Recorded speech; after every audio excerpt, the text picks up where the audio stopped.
Assalamualaikum Gambia, assalamualaikum Senegal, auditeurs yi na ngeen def mbaa yéen ci jàmm. Mbokki Gambia, ñu ngi leen nuyu nuyób jàmm, nuyób yërmande, nuyób barke. Kilifa diina, kilifa aada, sunu soppe, harit, am di jàmm ak Gambia diaspora. Mag ak ndaw, góor ak jigéen, ak fépp fu waay mën a ne. Gambia si biir, Gambia si biti, ñu ngi leen nuyu yéen ñépp te bàyyiwun kenn si yéen. Mbokk yi, yéen a ngi déglu Freedom Radio ak seeni mbokka Saliu Njaay. Bési tey bi daldi tolloog bésub ajuma, tolloog 20 fan ak juróom benn si weerub July atum 2024. Comme nan ko gën a xamee rek si kàllaama angale, tey la Friday the 26th of July 2024. Mbokk yi, ajuma bu ne open line Friday la. Ba tax na tey ñoo leen fi amal benn gan gu am solo, benn gan gu màgga. Bi gan nag gan la fii si Freedom Radio, waaye du gan si képp kuy eewoo si suufi Gambia.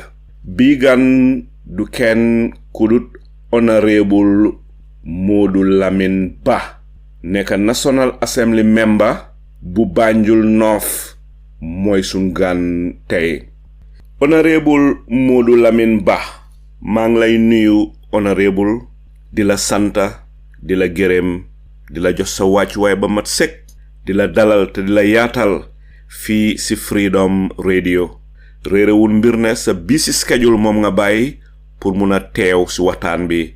Bon donc ma daldi la may rek honorable Bah, nga daldi nuyu wante suñu déglukat yi bala ñuy tàmbali waxtaan bi. Jërëjëf Mr Njie, asalaamaaleykum képp koo xam ne yaa ngi si plateforme bi ak képp koo xam ne tamit di nga am opportunity pour déglu this important interview. Di leen a nuyu jaama, di leen a wax tamit juma mubarak parce que tey ajuma la fii si Gambie. Di leen a wax ne tamit ne kontaan naa lool pour ñëw si plateforme bu important bi pour ñu waxtaan lu bari loo xam ne dem na si wàllum réew mi ak tamit lan la ñoo mun a teg si table bi pour yóbbu réew mi kanam. Understanding de tey man si néegi député yi laa nekka, xam ne Parliament is the apex authority given the powers by the Constitution of the Republic of the Gambia to perform oversight functions to all government institutions, including the President or the Office of the President. That speaks volume. So important na torop tay ma ñëw si plateforme Freedom Radio pour waxtaana askan bi pour ñu xam lu bari loo xam ne loolu la ñoo def ak si biir loolu tamit lan leen war a def pour doxal suñu réewi Gambia. Jërë ngeen jëf, asalaamaaleykum. Fi mu nekk ma dal di tàmbali rek njëlbeeni laajte bi. Honorable Bah, ñi la xam bari neen, mbépp koo xam ne nag kii member of parliament nga wax dëgg ñi lay xam dineen bari, waaye di gis nit muy wax si néegi député yi, di gis nit YouTube wala si télévision yi muy wax, kenn du mun a wax ne xam nga ko. Si ñi la xamut, ana kan mooy Honorable Modou Lamine Bah? Jërëjëf Mr Njie once again. Comme noo ko waxee rek, ma may Modou Lamine Bah di National Assembly member bu Banjul North. Ñu bari nag suñ waxee den ma lee wax honorable, waaye dama foog ne nit yu ñu sànnil karta ñoo ñooy honorable. Ñun den nekk si néegi député yi rek pour liggéey bi ba pare yóbbu réew mi fuñ ko war a yóbbu ba pare ñëpp ñu gis si seen boppa. Comme si gàttal rek man Modou Lamine Bah maa ngi nekk koo xam ne ndaw la maa ngi currently dëkk biir Banjul fii Tobacco Road, even though suma family compound mu ngi jëm Sénégal Tomo Street waaye recently maa ngi dëkk Tobacco Road. Te Tobacco Road tamit is part of my constituency te dama gëm ne pour nga represent nit yi tamit foog nga dëkk seen biir bëgguma nekk representative boo xam ne du ma nekk si suma biir nit yi because by then du wane benn impact because you need to feel how they are feeling in order to better represent them. te yàlla la fa def this is one of the key points of my manifesto during my campaign. If I am elected, I will try by all means to introduce better representation. Meaning, dama wone ne waxuma ne representation nekku si parliament bi de on behalf of Banjul not there. Why man I will introduce better representation, and in order to do that is to make sure that I address the needs and the concerns of my people and by extension the Gambian people. So si gatal Modou Lamine Bah mo neka ni neka the servant of the people neka ndaw bo xamne la fa gis ne a problem that is not solved is still a problem, but a problem that is solved. Jërëjëf. Mr. Bah xam naa ne suñ déglukat ñi nga xam ne yàgg nañ di la gis télévision yi waaye xamun la musuna waxtaan ak yow xam naa dineen bugg a xam ñaata at nga am ndax am nga jabar am déet. nag am naa jabar te dama ne am naa i jabar parce que ñaari soxna yu am fayda laa am i ndaw leen comme man kenn ki keneen ki mu ngi tudda Aïda Fall mooy suma ñaareel yàlla dafa def nag ñoom ñaar ñëpp i ndaw leen kenn ki façon designer la mooy awo bi the second xam ne nag suñ ne female mécanique dañoo ne a male dominated area waaye si gàttal am naa jabar yoo xam ne they are career women and they are really supporting me in whatever I want to do. ñu ñaan ñu jënaa nekk benn tax tamit ma jënaa am xel bu dal pour mun a def suma liggéey effectively. Man nag Modou Lamine Bah I am 37 years old at yooyu laa am te di ñaan yàlla tamit mu gën ñoo may fan bu guddaa wér gu yaram ba pare di ñaanal képp doomi aadama boo xam ne yaa ngi si àdduna bi yàlla may la fan bu guddaa wér gu yaram ba pare parce que loolu lu am solo la te loolu lu la ko mun a may rek mooy foog nga am xalaat ak mun-mun ak yërmande pour jàppale sa nit yi especially si position juñ nekk ni jërëjëf. yàlla bu mu ne laajte bi ma la laaj dina am ñoo xam ne dineen am disappointment mooy jigéen ñi ndite xam naa ne honorable Bah nim taaroo xam naa ñu bare ngi déglu bëggoon nañoo dégg ñu ne Modou Lamine Bah de amagut jabar waaye yow moom nekkul ne benn nga am waaye ñaar nga am waaye ban tey des na la yeneen ñaar waaye ma bëgg laa laaj rek honorable waaw yow nag jigéen ñi waa Banjul dinañ la mere de lan moo tax ñëwuloo si olof yi wala si soose yi waaye nga bañu dem ba Mauritanie ak Guinée takkee fa jabar indi ma bëgg a xam ne la mooy si sa xalaat. Mr. Ndiaye ba suma jabar yëpp Gambien leen fekk ne mun naa am seen maam yi ñoo ñëw waaye yàlla la fa def ñoom ñëpp fii lañ juddoo seen maam yi fii lañ juddoo alhamdulillah comme pour la kenn ki tamit naar la waaye sant yàlla daal waaw ba du ma leen duna mbiri xeet noonu comme nu ko yàlla la fa def ne bugga naa suma jabar yi te am naa yaakaar ne ñoom tamit bugga ne ma parce que tey soo gisee fu ma toll nii wax dëgg neex yàlla ñoo nekk together ba pare teg si tamit di jàppale si lu bari di jënaa dalal suma xel soo bàyyi xel sa suma DP bi ma taxaw si digga ñoom ñaar ñu téye ma si côté bi lii mu ngi wane ne rek ne wax dëgg neex yàlla nekk nañ jigéen ju baax yoo xam ne ñu ma taxawu comme nuñ ma war a taxawoo te man tamit maa ngi sant yàlla si loolu di ñaan yàlla jëna continuer loolu. Banjul nga juddoo ndax si kombo gi nga juddoo ndite xam naa ne ñi nga xam ne den juddoo Banjul dafa am lu saf ñi juddoo Bakaw am na lu ñuy saf xam nga boo juddoo Bakaw foo jaaree nga am cafka Bakaw si yow boo juddoo biir kaama tamit ala foog rek cafka biir kaama gi dal di nekk si yow boo juddoo Banjul tamit yaakaar ne di nga am tuuti cafka si waa Banjul. jërëjëf once again lii moom sama ko laajee dinaa ko bugg a tontu lool yàlla la fa def nag 1987 Banjul fii laa juddoo RVH time boobu nekkaangut RVTH neither Edward Francis Small Teaching Hospital time boobu RVH la woon fii laa juddoo yàlla def tamit fii la suma jumbax rote te teg si tamit yàlla def ne fii laa yaroo bépp fu ma toll nii just tuuti tukki yi rek comme tukki di dem di ñëw rek laa loon def waaye suma diri àdduna yëpp suufa Banjul laa xam te Banjul laa dëkka. si sa ndaw yaa est-ce que di nga daan play football ndax di nga daan dem suleel amaan dem di woy njulli ak yu demee noonu. yaa ngeen laajte question yu am solo nag man nag ku ma xamoon nag di nga xam ne I was someone who was involved in a lot of social activities parce que I was a youth activist. Dama nekkoon ndaw boo xam ne fu ma commencé mooy as a peer health educator understanding ne you learn and teach others, and in that regards it gave me a lot of opportunities to involve in so many activities, especially social activities like playing football, because I believe football also is one of the things that I use as a tool as a young person to interact with my comrades when I was young. So it was a very good platform for me to know new people and also to connect with my environment. So football dama ko laan def bu baax waaye duma laan MC loolu tamit I was, like I said, I was socially involved in terms of social activities.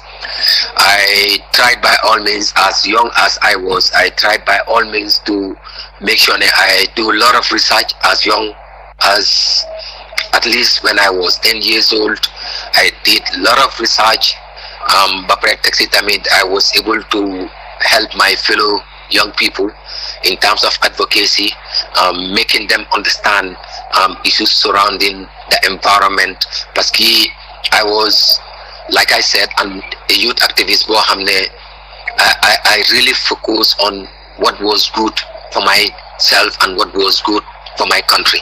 So li la fal yaga nek si man ba nga xamne all what I see is I wanted myself and also my fellow young people to be very well oriented and to be exposed in terms of the realities as far as the world is concerned, and also how best I can at least do something for my country. This has ever been at the back of my mind as a young person. So lii bu nekkoon loo xam ne dama ko dundee ba mag ak moom ba pare yàlla def amoon na jamono boo xam ne I was the chairperson of the Banjul North Youth Committee. Man Rose from Fofube nekk the chairperson of the Banjul Youth Committee, that is the entire city of Banjul. I was once the chairperson. I represented the young people of Banjul at the National Youth Council Board. The woman in National Youth Council Board, I had the opportunity to represent the young people of the Gambia, not only Banjul, but the young people of the Gambia at the NEDI board, that is the National Enterprise Development Initiative board. I was also privileged to represent the young people of the Gambia at the PIA board, that is the President International Award Scheme board. So Liep Savon Nako, as young as I was, and it gave me a lot of experience because that gives me come like a board of people that are well experienced with their degrees. I'm going to in the same platform to make decision on behalf of the young people of the Gambia was indeed very laudable. The yala definitely bir lulu mu dem ba nga xamne tay ñu ngi wa Gambia Youth Chamber of Commerce. I can remember suma time bu ma nekké ci the NEDI board la ku ñoo oyé Baboucar Kebe, who was the then CEO of the Gambia Youth Chamber of Commerce, with the initiative. We use it as a youth hub to support young businesses in the Gambia. So lulu suma time la happen as a board member. So all these things are things that I went through as a young person, not only involved in sports, but also other social activities. I really understand the dynamics of the real happenings in our communities.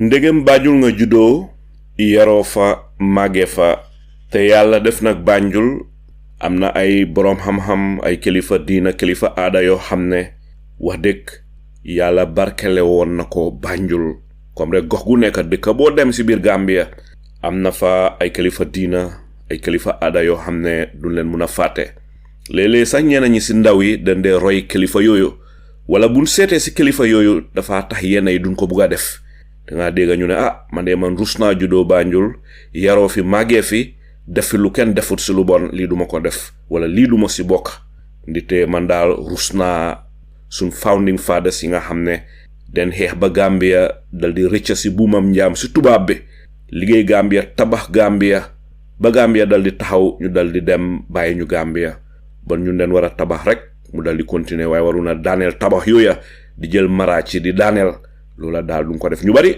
du ñàkka am na ñu dee xalaatee nii ma bugga laa laaj rek si kilifa waa Banjul yi kilifa yi nga xam ne nekkoon neen Banjul yow kan mooy si sa kilifa ndite buñ déggee Modou Lamine Ba rek suñ xel dafa dem si imam Modou Lamine Ba Afdaye ma bugga laa laaj ndax ñun ñi dana dee laaj ndax moom leen la tuddee am déet ak si kilifa Banjul yi kan nga foog ne mooy sa rôle model.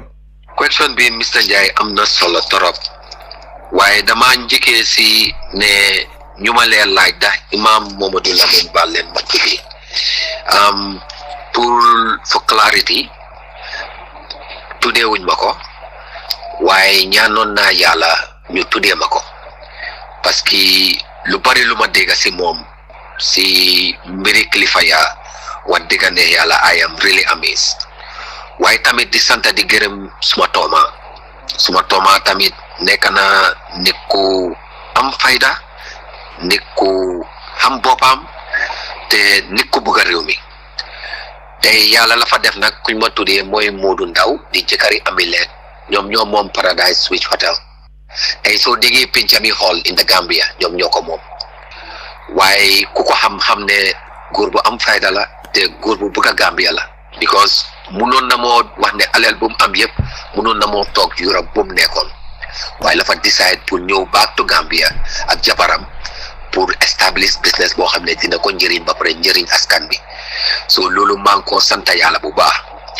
su ñëwee si rôle modèle nag pour wax la dëgga comme noo ko waxee rek in Banjul dëgga la I don't know imam Momadou Lamine Ba in person ndax jamonoom sax juddu na te teg si tamit su fekkee ne ndax jamonoom juddu na ndax xamoon naa dara loolu tamit is a big question parce que comme ni ma ko waxee rek man 87 born la te ku xam history Banjul 87 born di nga xam ne kii xale bu ndaw la waaye lu ma dégg si moom laf ma amaze laf ma impress wan du mbiri imam yaa bu doon rek waaye tamit mbiri kilifa yaa bu nekkoon si moom lii mu nekk loo xam ne laf ma amaze torop bu baax a baax waaye su ma ne tey suma rôle modèle pour wax la suma diggante ak yàlla rek suma rôle modèle mooy suma papa di Biram Ba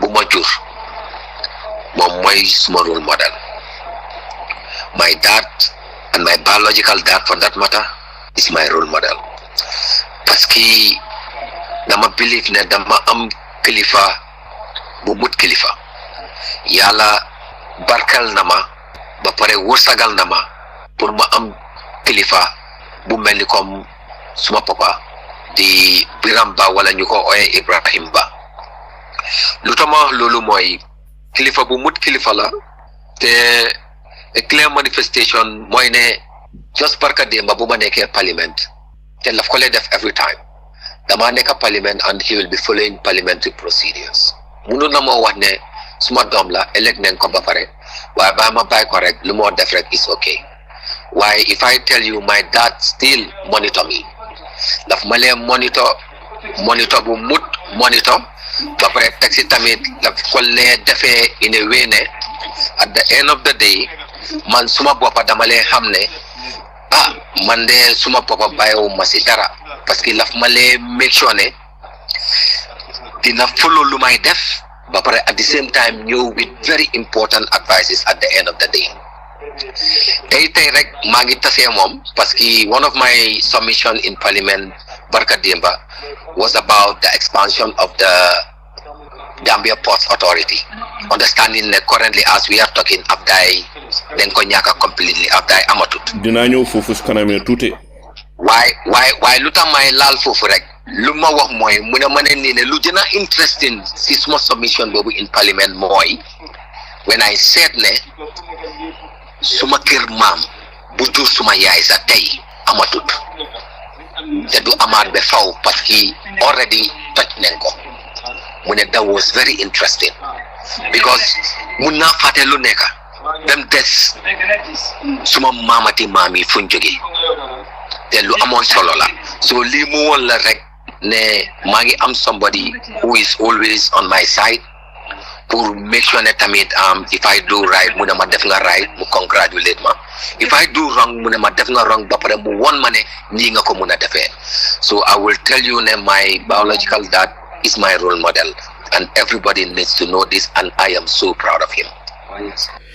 li ma la bëgg a laaj rek bala maa ñëw si paneliste yi mooy ku la xamul sax dina ne Modou Lamine Bah dey julit la Gambia nag yàlla barkele nañu leena chrétien ñang fa julit ñang fa yeneen diina yang fa ñi gom ak ñi gomut ñëpp ang fa ñun ñëpp ñoo em si Banjul ñëpp ay nit leen despite the differences in religion culture tribe and language bu ne Banjul tey suñ mbokki joolaay suñ mbokki soosey mbokki poli xeet yëpp ang fa ñun ñëpp ñun ñoo em si Banjul waaye ma bëgg laa laaj rek lan nga ñu mën a wax sa diina ndi te ku la xool sa sikkim bi am na noo ko dogee ni nga dogee sa sikkim bi dafa am lu firndeel ndax déet. Mr. Ndiaye yow moom gis naa ne lu important nga lay laajte nag waaye pour wax la dëgg rek lu am solo man doomi jullit la parce que dama juddu fekk suma papa ak suma yaay yëpp jullit leen fekk suma maam yi nekk jullit waaye maa ngi nekk koo xam ne tamit dama lay encourage lu ñoo ooyee interfaith in a sense ne maa ngi waxa suma maam benn time mu won ma ne am na jamono suma yeena maam i Christian leen comme i Christians leen mu won ma ne ñu ñëpp benn leen mu nekk loo xam ne tamit dañ ko install si man depuis time yi xale I respect both religions but pour wax la dëgg rek man jullit la te I believe ne doomi jullit bu baax la parce que maa ngi try by all means di def lu diine bi laajte te di taxaw tamit si loo xam ne diine bi laajte na ko waaye at the same time I respect all religions understanding that in life you must have what we call iman te iman tamit lafa am solo torop si doomi adama te suñ ne iman fokk nga believe in all the prophets yoo xam ne suñ borom di Allah subhanahu wa taala yónnee na leen si àdduna bi fii waaye pour gàttal rek mbir bi pour won la ne man doomi jullit la te jullit la taxi te jullit islam la le practice so lii laa fi mun a wax jërëjëf. ba pare suma mbiri sikkim bi tamit amul benn side bu ko signify as far as I do or understand dama ko lay trip rek pour make sure ne disturb ba suma boppa ba pare disturb ba kenn tamit ba pare taxi tamit pour just look good because as a public servant is very important to make sure that the looks are very presentable. At the end of the day, the people that you work with will always be, very comfortable to deal with you the way you present to them. Thank you.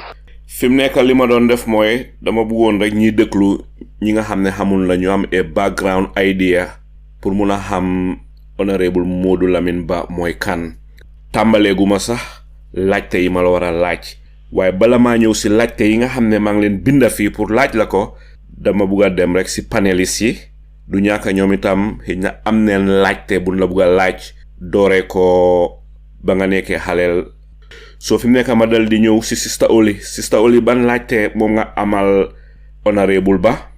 Waaw Mr. Bah maa ngi la welcome di la seet waa man laajte bi ma bëgg a laajte nag dégg nañ background am bi mu wax yëpp aw ma foofu dara lu ma fa laajte li ma bëgg a laajte rek mooy when it concern about afdaay boobu ñu toj kër yi yaaxa kër yi ndax njëkka ne ñoo tooga seeni borom waxtaana ñoom wan leen ne nii lañ bëgg a def ak ndax ñoom agri nañ ndax agri wuñ o naka lañ leen a defal afta lan lañ leen a utal o dañ ñëw rek def ko ci seen coobare. jërëjëf Yaboy laajte boo laajte ni am na solo torop with the background check that I already did and I was able to put information together.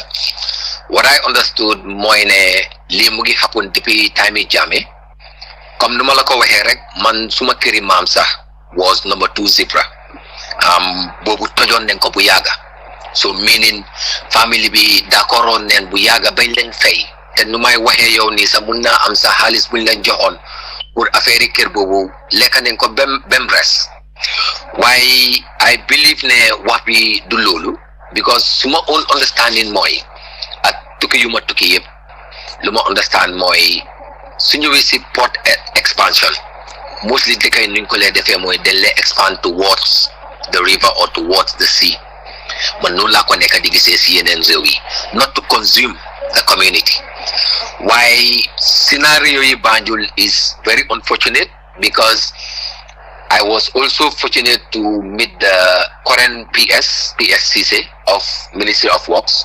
Mom, he's an engineer. I will encourage Mr. Jai to try by all means to contact him, but for him to invite him specifically to discuss issues surrounding the issue of the expansion of the port.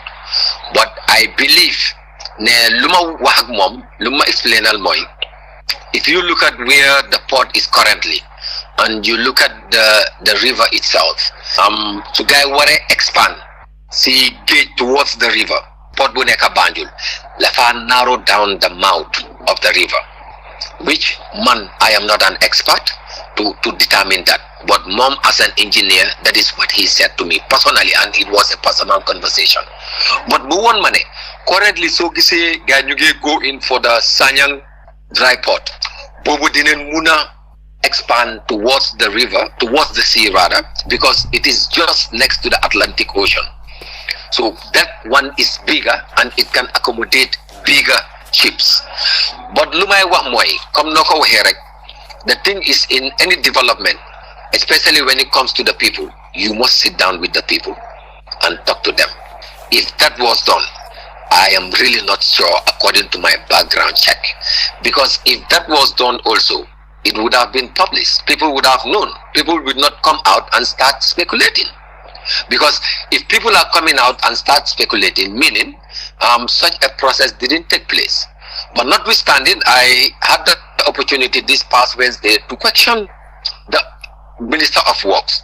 Unfortunately, he wasn't in the chambers, while the Vice President took the opportunity to at least respond to my concern. Because what I was calling for is the expansion bugay kumaseni, especially demolition bugay defni. It should immediately stop there and they should not go further. And the Vice President assured me that is going to be the case, because in terms of expansion they cannot go further, because if not, they will destroy the entire Banjul South. And understanding that currently we have already lost half-die, and you half-die is part of our culture. You cannot talk about Banjul and you don't talk about half-die. Why Fumnekani, unfortunately, maybe so we can still maintain the history, but the thing is, and the truth is, there is no more half-die. And the most unfortunate part is the masjid. Bo hamne moy juma bu fa neka. Juma bi nak PSB balla waxe mom mune they are going to try by all means to maintain that masjid there, because it is historic. It is historic in a sense ne juma yi afday la.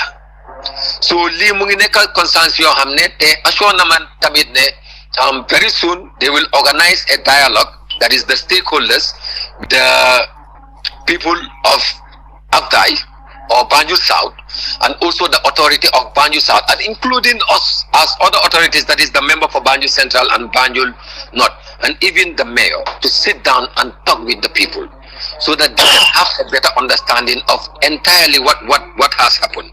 So this is so far so good. Some of the things that I've gathered together, and I think I've gathered already in terms of information. I even told the PS ne dialogue will as soon as possible, and he also assured me it will happen as soon as possible, because my thing is maintaining the masjid and also having access to the masjid also is another thing. I am very concerned about the relevance. Why is it important to consume the city, especially that part of the city which is Afdai? When we are struggling now and seeing people migrating, especially people from Banjul South, migrating from Banjul South to the other side of the country, which is very unfortunate. So I believe at least I've done some of your questions. Thank you.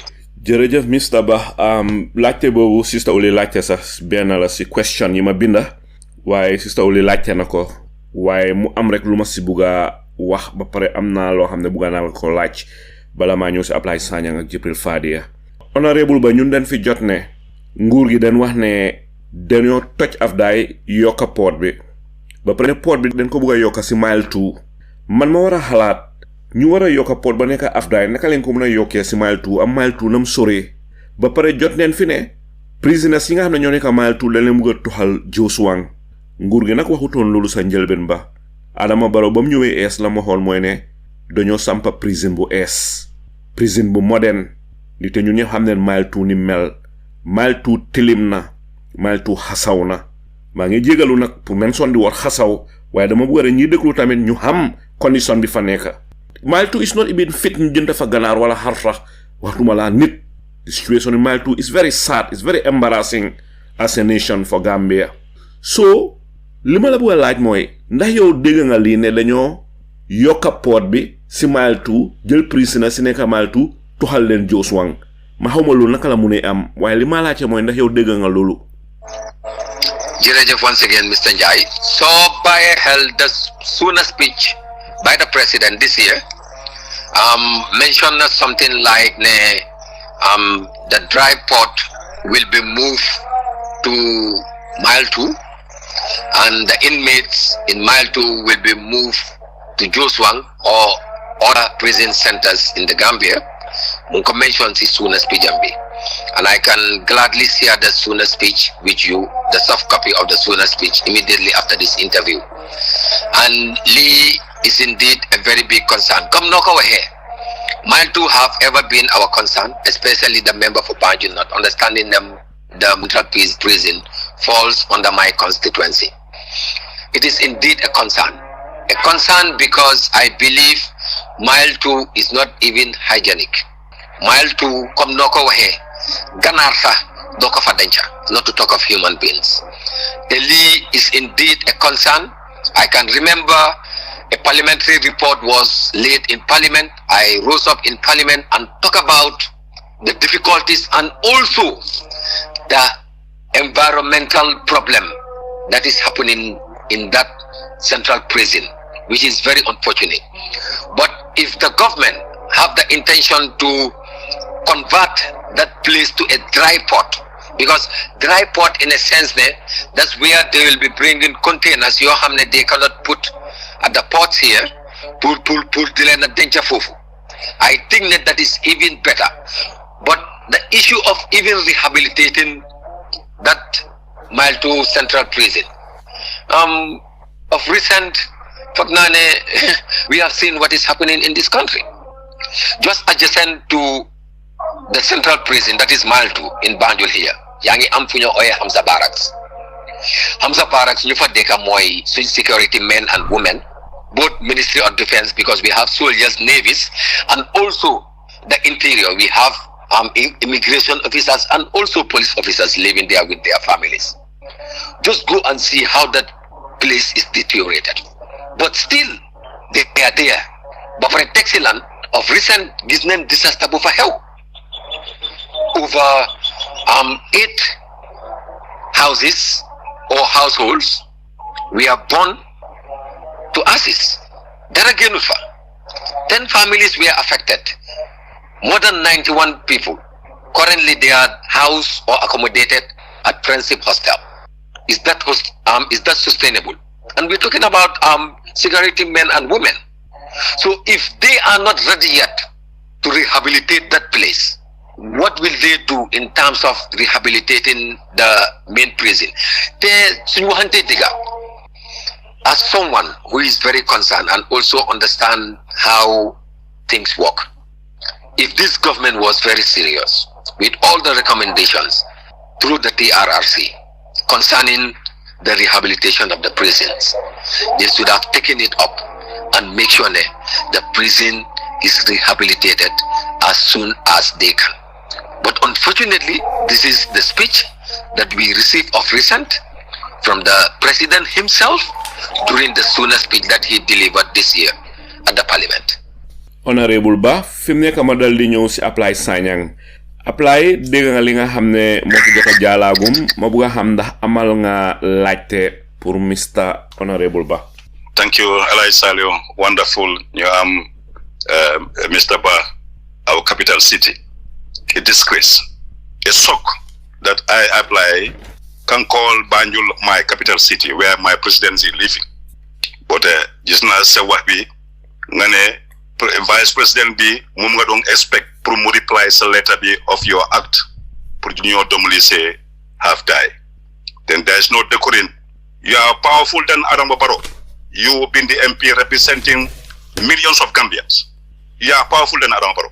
The Parliament of the Gambia is disgrace for we the people. Sorry for my language. But Banjul is a disaster. It's a shock to we the citizens. Nganyo Banjul ferry service we be ñaata millions APRC luñ spend ci aj bi la na deliver. Adam Barrow have no right to mu joxe ben authority without debating it our national parliament. Then you can give authority, the parliament can give authority whatever demolition or whatever rectification they have to develop in the country. Our parliament is the voice of the people. 2 million people plus. So len waxe ne Adama Barrow yen da ngeen tok ngeen gis muy Daniel. And who is this expansion of the port? Nge wana Hadim guy mo nek behind it. It is true. Go Hadim guy am na fa ay depot ay magazine fofu fu ñoo denc sun containers. One individual. Yen ñepp ngi tok ngeen teglante loxo. Ngeen buy one person to rule our country, to own our state. It's a disgrace for we the people. Mr. Ba, we hold you accountable. Representing our people, we'll hold you accountable. And we ñaata million for spend. Banjul dafa float ñaata 40 million US dollar. Banjul mu ngi float bente. What are your responsibilities? Mu ngo apply me ko mu respond, me ko mu tontu. Waaw. Jërëjëf Mr. Ba mun nga tontu. Thank you, Mr. Njai. Mr. Abdullahi, I understand your frustration. Dinala wane ñun, let's say people like me will never relent as far as representing and making sure that all the problems that we are faced with are addressed, especially matters that are brought to the parliament or even matters that are not even brought to the parliament. I will also reaffirm my commitment to make sure that you're doing representatives your hamne. We will sit back and see our environment, our people are destroyed. If you have been a keen follower of the parliament, you will come to realize that I am one of the most vocal people in parliament that talk about issues, especially issues pertaining the people. And I always seek for solutions. And alhamdulillah, so far so good. I've been achieving so many things towards making sure that there are solutions to the problems that I raise in parliament. Yangewa about the flash flood. The flash flood happened in Banjul 2 years ago and it really affected my area, that is Banjul constituency. And I am the only MP in Banjul that constantly talk about the Banjul Road Rehabilitation Project. And I will never relent on that until or unless there is a permanent solution to our problem, because I am a representative and I am the representative of the people. So like I said before, I really understand the frustration, especially when it comes to what you said. I didn't say then talk like this to demolish Abdai buildings. Buildings you guys destroy, you guys demolish. No. I believe families were already compensated. And like I said, this was not today.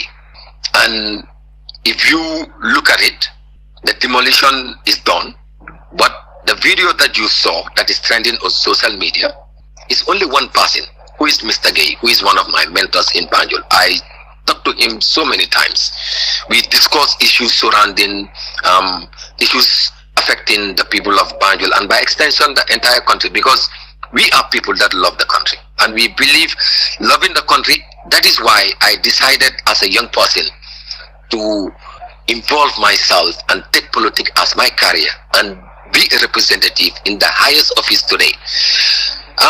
Like I said, I also understand I know Adama Barrow is not more powerful than us, that is the parliament. Looking at the different arm of the state, the legislator is one of the arm of the state. And I said in the beginning that parliament is the apex authority, and I will make it clear again. Parliament is the apex authority given the powers by the Constitution of the Republic of the Gambia to perform oversight functions to all government institutions, including the office of the president. Lolu si language bu simple rek pour one lane. The president was elected to run this country with his executive. That is very clear. But us as representative in parliament, we are elected to guide him to run this country. So he cannot be more powerful than us. Adama Barrow cannot call us to his office. Maybe his member of parliament will go and answer to him, but not somebody who know my work, who understand why I am in parliament. I cannot be called by the executive, but instead have all the rights and the powers to call the executive to come and answer to us in parliament, which we are really doing. Why Lena Mosineka in parliament, you will come to realize it is a body bohamne. Sometimes it is politically motivated, and if we say it is politically motivated, sometimes the numbers will work, especially when it comes to numbers. When it comes to voting, you will come to realize the MPP are the majority in parliament. When I belong to the minority caucus, they are the majority. So whatever we do in order to make sure that it have impact is what we are doing in parliament. That is the level of advocacy, the level of going extra miles to make sure that we help our people to solve the problems. And we are doing all what we can, to be honest. I am not trying to defend nobody on my camp or myself, but I am telling you, no matter what, we are doing something. That these are things we will never relent. Understanding the magnitude and also understanding why we are called representatives. So again, be rest assured. Like I said, I understand your frustration. Sometimes I think like you are thinking right now, but sometimes I will just say, no matter what, we must liberate. We must help our Gambian people to have a better Gambia, no matter what. The jaral nañu lu nekk ci kàttanu Yàlla. Jërëjëf honorable Ba fi mu nekk ma dal li may Jibril rek. Sorry, ma jeexal yow because answer wut Aj bi. How much are they collecting from the Aj, and which institution is responsible of the Aj? APRC government spend millions on that Aj. Okay, can I come go back? Go ahead, honorable Ba. I'm sorry about that, because I am somebody who always try by all means to respond to all the questions. The issue of the Aj is under the Ministry of Tourism and NCAC. ñoo ko nekk di manage under the Ministry of Tourism. I believe the concern that you have Gambian yi xamut the Minister of Tourism. Kan mooy the Minister of Tourism at this moment? The Minister of Tourism currently is Kunyo Oye Abdou Diop. He's a Banjulian. He's currently appointed as the Minister of Tourism. I think just few months ago, not more than even 3 months ago, he was appointed as the new Minister of Tourism. He was then the Minister of Energy and Petroleum. Okay, but due to the reshuffling, he was moved to the Ministry of Tourism. I even have an issue when it comes to the way I've been numel in terms of the structure. If you look at it, the paint is already, is something else. That place, you go there, you wonder whether there is a body that is really taking care of that place, which is indeed a very big concern. And be rest assured, we are doing all what we can. And I can also tell you one thing. I don't just go to do my submission based on Damadega. No, I think I am more responsible than that. All what I do is I have a team. I have what we call Banjul Road Constituency Coordinating and Planning Committee. And among this team, I have a team of researchers. These are people that I will mostly assign, and sometimes I go myself to get some information. And be rest assured, the very moment I bring this thing in Parliament, you will know that I really did justice to what I'm supposed to do to bring it to Parliament and seek for immediate solution to the problem. Because it cannot be a white elephant just there, even though tourists are using it because Museum Mungsikau, they are paying to get access to that museum currently, but I believe it can be improved. We can do the painting, make it look more good, and taxitamit encourage come recommendation bu TRRC be def. You make sure we bring the never again pictures, victims of Gambians that suffered during the 22 years of the Rome, to make sure that ñom ñep ñu leen def fofu and will be significant in terms of the healing and the reconciliation we're talking about. Because if families go and see their families are being recognized for being victims, at least that can at least do something to them. So these are things you have be rest assured I would bring it up, and I don't mind very soon in the future. And you have to understand that Parliament is a process. Man modulamin, but I cannot exhaust the entire process. I will work to a certain time. I will no more be in Parliament, and somebody else will come and continue. And when it comes to parliamentary work, it is never exhaustive, because understanding the parliamentary work is continuous. So limo neka lumala buga was imbiri adbi, and be rest assured as a representative, I am working on something like that, because the thing is, you will be on platforms talk about such things, and there will always be a team out there who will try to counter what you want to bring. But at the end of the day, if you bring something tangible on the table, I believe you will be able to achieve what you want to achieve on behalf of the people. Thank you. Bala ma ñew ci jëppil faadiya rek honorable maa ngi am about 15 question, maa ngi am fukki laajte ak juróom yu ma la war a laaj te tàmbaleeguma sax ndigte li xew mooy dama doon may sister Oli rek ñu jëlee ko ci sa childhood ba bi fi ma emoon su ko defee aftana ma duga because of my waroon a laajte mbiri afdaay waaye dinaa ñëwaat tamit si afdaay ndigte dafa am lu ma la fa bugg a laaj fi mu nekk ma dal di ñëw si jëppil faadiya jëppil ban laajte nga amal honorable Ba. waaw jërëjëf maa ngi leen a nuyu di leen gërëm di leen sant bu ba man nag man am nga pool affaire yi pool moom man mooy loolu waaye nag suñ gan la Mr. Ba dégg naa mu ngi wax affaire yi childhood am fi mu juddoo everything yi la ngi lii te am naa yaa ngi am question bugguma it na ma ñëw laaj leen sa question si waaye li ma la bëgg a laaj Mr. Ba mooy ñaata lañ leen dee jox ngeen develop seen constituency si from the parliament. Actually ñaari mbir moo am, then am li ñoo ooyee constituency fund boo xam ne boobu is part of our allowance boo xam ne every month de la lee mun a jox 25,000 for your constituency allowance. Boobu mooy sometimes dang lee am so many social things yoo xam ne mu ngi sa constituency, especially when it comes to emergency ak support yoo lee mun a jox sa nit yi. And if you've been following my social media, I am one of the MPs boo xam ne Socially, I really support my people, especially young people going to school. I am sponsoring a lot of them. As of now, according to my data, I think since Bunma elected Belegi, I have already sponsored more than 43 people, young people in my city, both from Lukostate, tertiary, living Nakala Turati, kindergarten, tertiary education. Because even young people you attend this girls' vocational school in Banjul, not here. I am sponsoring currently 10 of them. So jógee lolu ñu ngi am lu ñoo ay constituency development fund. This constituency development fund nekku ne del ko lay jox direct. It is appropriated by Parliament la ko lay approve. Ñun ban leen just ñëwé in 2022 it was 300,000 per constituency.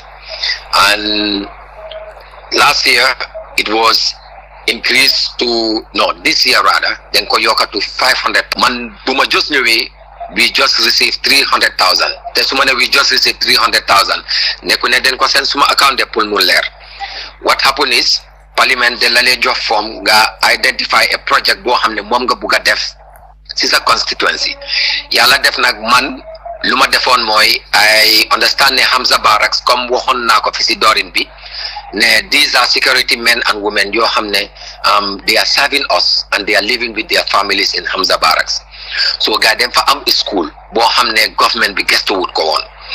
So what I decided was I sat down with my people and we decided to rehabilitate the school so that we can give access to the Sendom Unekadidem school because they have so many young people yo xamne du muna ñew ci biir city bi pour jangati. So they have their own school there. So fofu len job one project bi that was the 300,000. So what we did was we rehabilitated 4 classes. We make sure ne guy am nen korgat ba pare def nen fa ceiling, def nen fa fan, amuñ won fan, def nen fa courant, amuñ won lampa.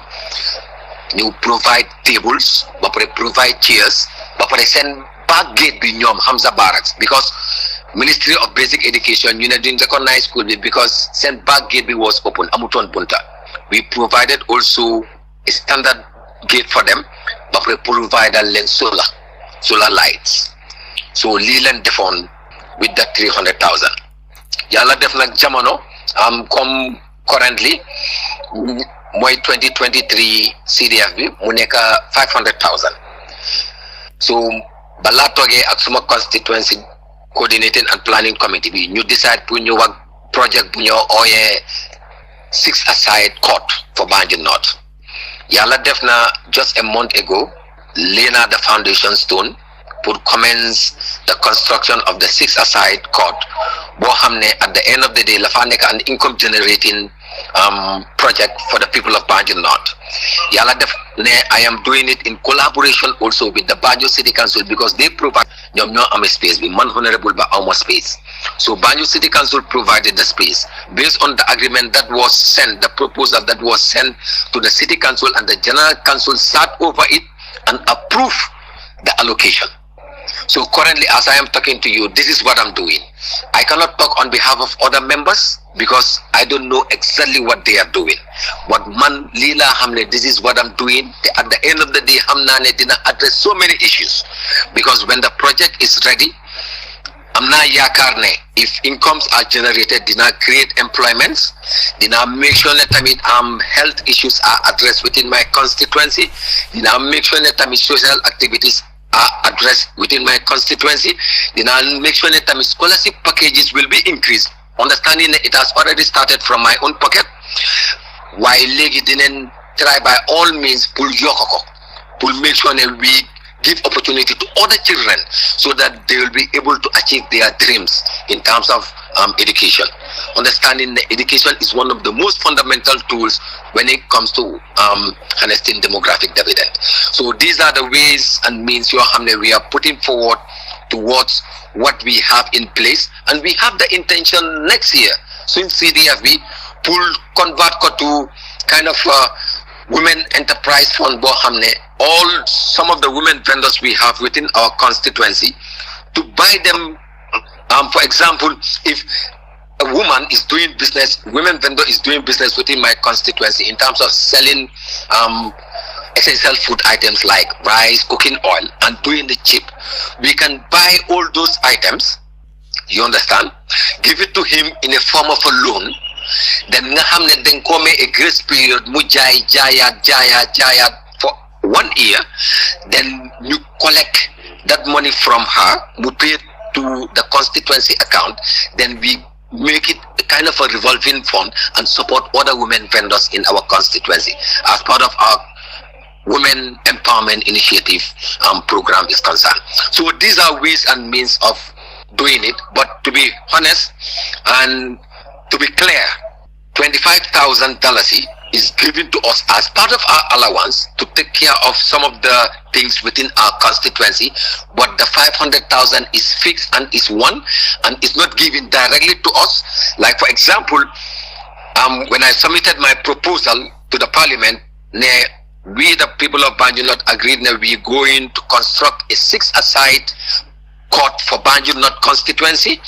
Then they will advertise it. So 6-a-side court pour the ordinary Gambian ki nga xamne degut anglais olof la dega waaw ni ko mëna faram faccé ci olof pour ñu mëna understand. Okay, 6-a-side football court mo nek comme mini stadium yu nek di am legi Gambia, mostly nak private people yi ñoko nek di def, they say earn money.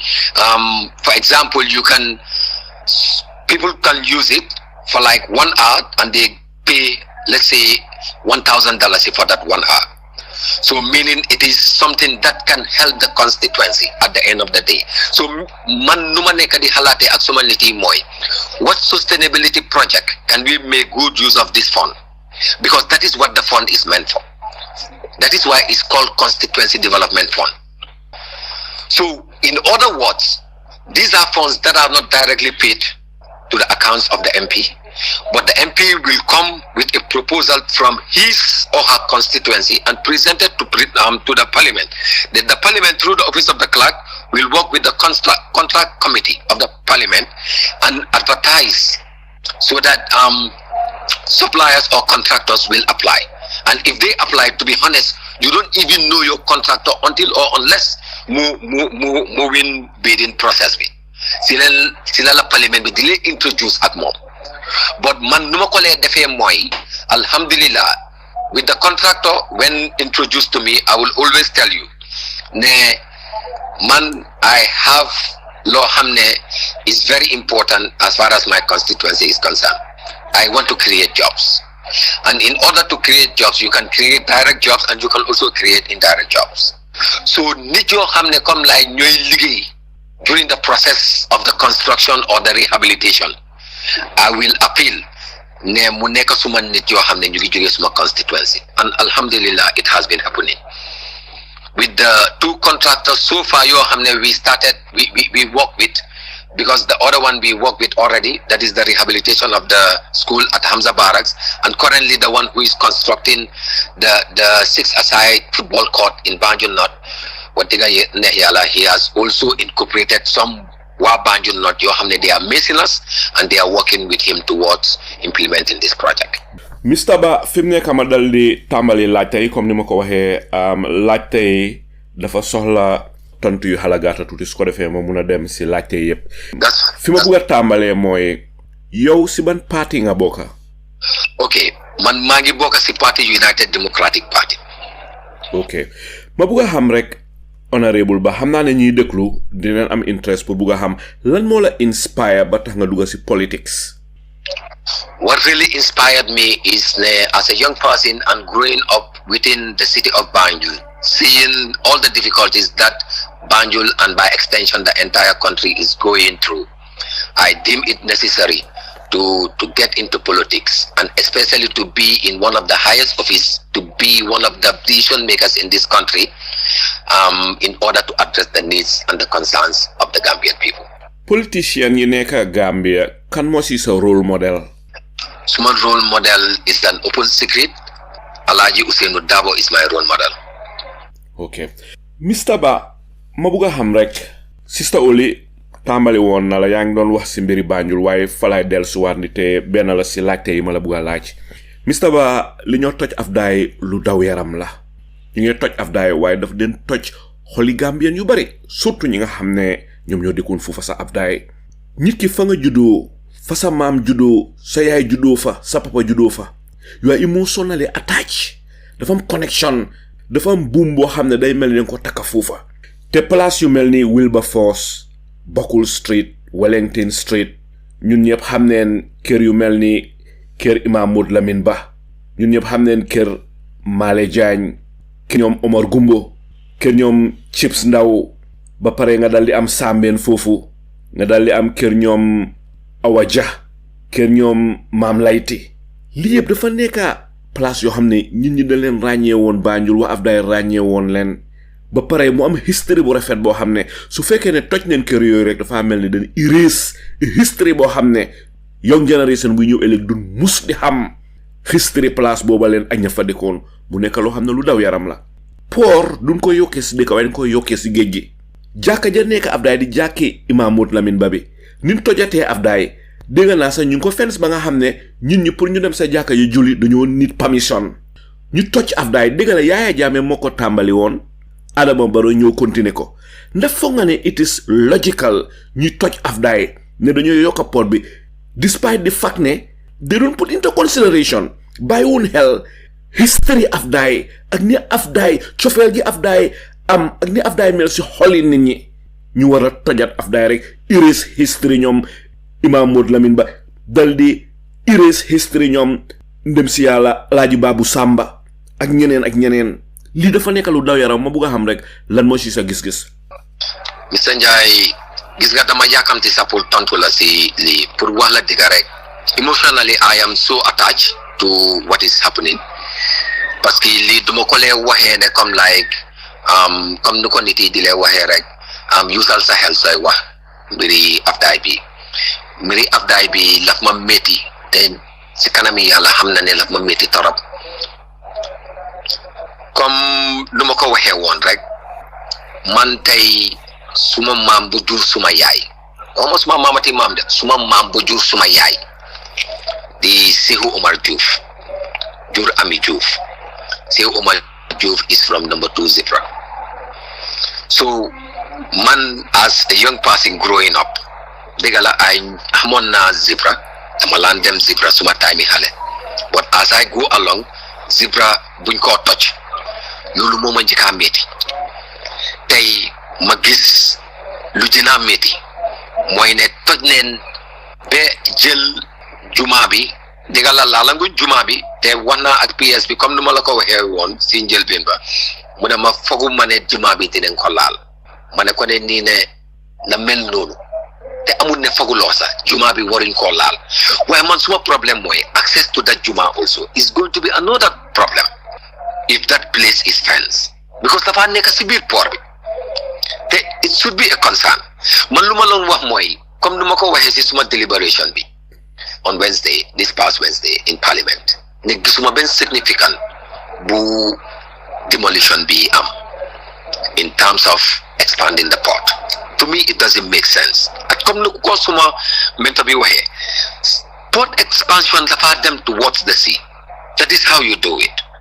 But explainal na leen ne tamit moom PS bi lu ma explainal moom mun na maa wax loo xam ne comme like feel na ne lii mun na ma ko wax pour convince ma non but the thing is tamit moom lu mu am xam-xam keneen tamit am na xam-xam bu ko ëpp man this is what I believe but notwithstanding I believe ne comme nu ko vice président bi waxee that this will be the last stage of the demolition or the expansion and I hope ne that is going to be the truth because if they go further xam naa ne loolu du nekk lu yomba especially Banjul parce que already am nañ lu métti mooy ne pour wax la digga amatuñ half day amatuñ ko half day toj nañ yëpp te yaa ngi fàtte benn kër sa Penkunda ñooñu amatuñ léegi parce que foofu yëpp lañ toj so this is a very unfortunate situation that we are faced with and wax digga neex yàlla nekk na loo xam ne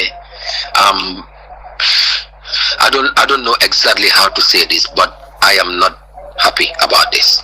And I know that the people that are very concerned, people that are affected, are not also very happy about this. Nekana lu daw yaram honorable ba ne Pacham musuta buga ñu toj Afdaay Modou Gueye bam fa nekkee managing director musuta buga ñu toj Afdaay Captain Sala mi nga xam ne Afdaay la juddoo yaroo fa màggee fa papaam daan liggéey foofa sa mareñ musuta buga ñu toj Afdaay ñi xam history Afdaay amut kenn ñu toj Afdaay waaye suñ toogee tey ba am nguur goo xam ne dañoo toj Afdaay erase history maam ya suñ kilifa yooyu kilifa aada yi kilifa diine yi nga xam ne fa leen daan toog di fa ñaan di fa jàng alxuraan def lu bari si Afdaay ñaan fa lu bari ñun tey ñu toog in our time despite the fact ne di Banjul Muslim elders ñu ngi fa di seetaan nguur gi ñu toj Afdaay àllaxira maam yi dinañ ñu ko laaj we'll have to answer for that toj Afdaay waru toon a am in the first place ndikte boo demee read the Hague Convention the 1954 Hague Convention dafa protect cultural religious sites ba pare ngay toj cultural religious sites sax koy méngaleel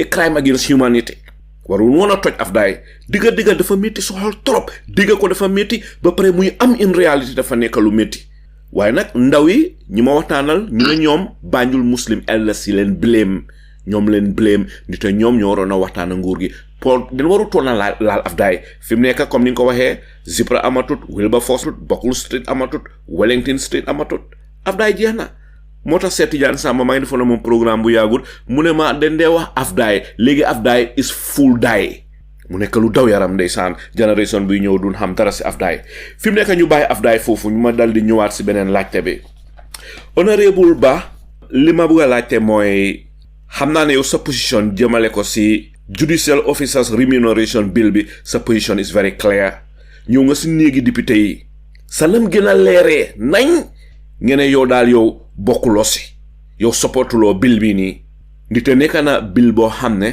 dañoo nekkay fay ñeneen ñi liggéey si néegi député yi xaalis bu bari afta gannaaw boo xamee ne bàyyi neen sax ba pare ñi nga xam ne ñooy liggéey si àttekat yi ñeneen ñi si ñoom ñu despite the fact ne ñu ngi leen a fay si liggéey bi ñuy def bu demee ba bàyyi tamit dañuy continuer di leen fay loolu xel mënu ko nangu man dama xamut ban xel moo xalaat lii ba am ay xel yu ko xalaat emun foofa rek de yedun seen boppa ñu war a indi affaire yi si néegi député yi ak si situation bi Banjul tollu situation bi Gambia tollu nga xam ne liggéey amut gis nga dund ñim jafee ñii ñu ngi xalaat gannaaw buñ bàyyee liggéey bi still ñu leen a fay dëgg ña xalaat loolu waroon nañoo toog xalaataat bu baax dafa daw yaram te lii lim nuru ko nar a wax danaa mere te li muy nuru rek mooy ne ñi xalaat lii dafa mel ni amul xel dafa mel ni amul yërmande dafa mel ni ñi seen bopp rek la ñu xalaat bil bi dafa naxari ñu bari ne ay Gambien sax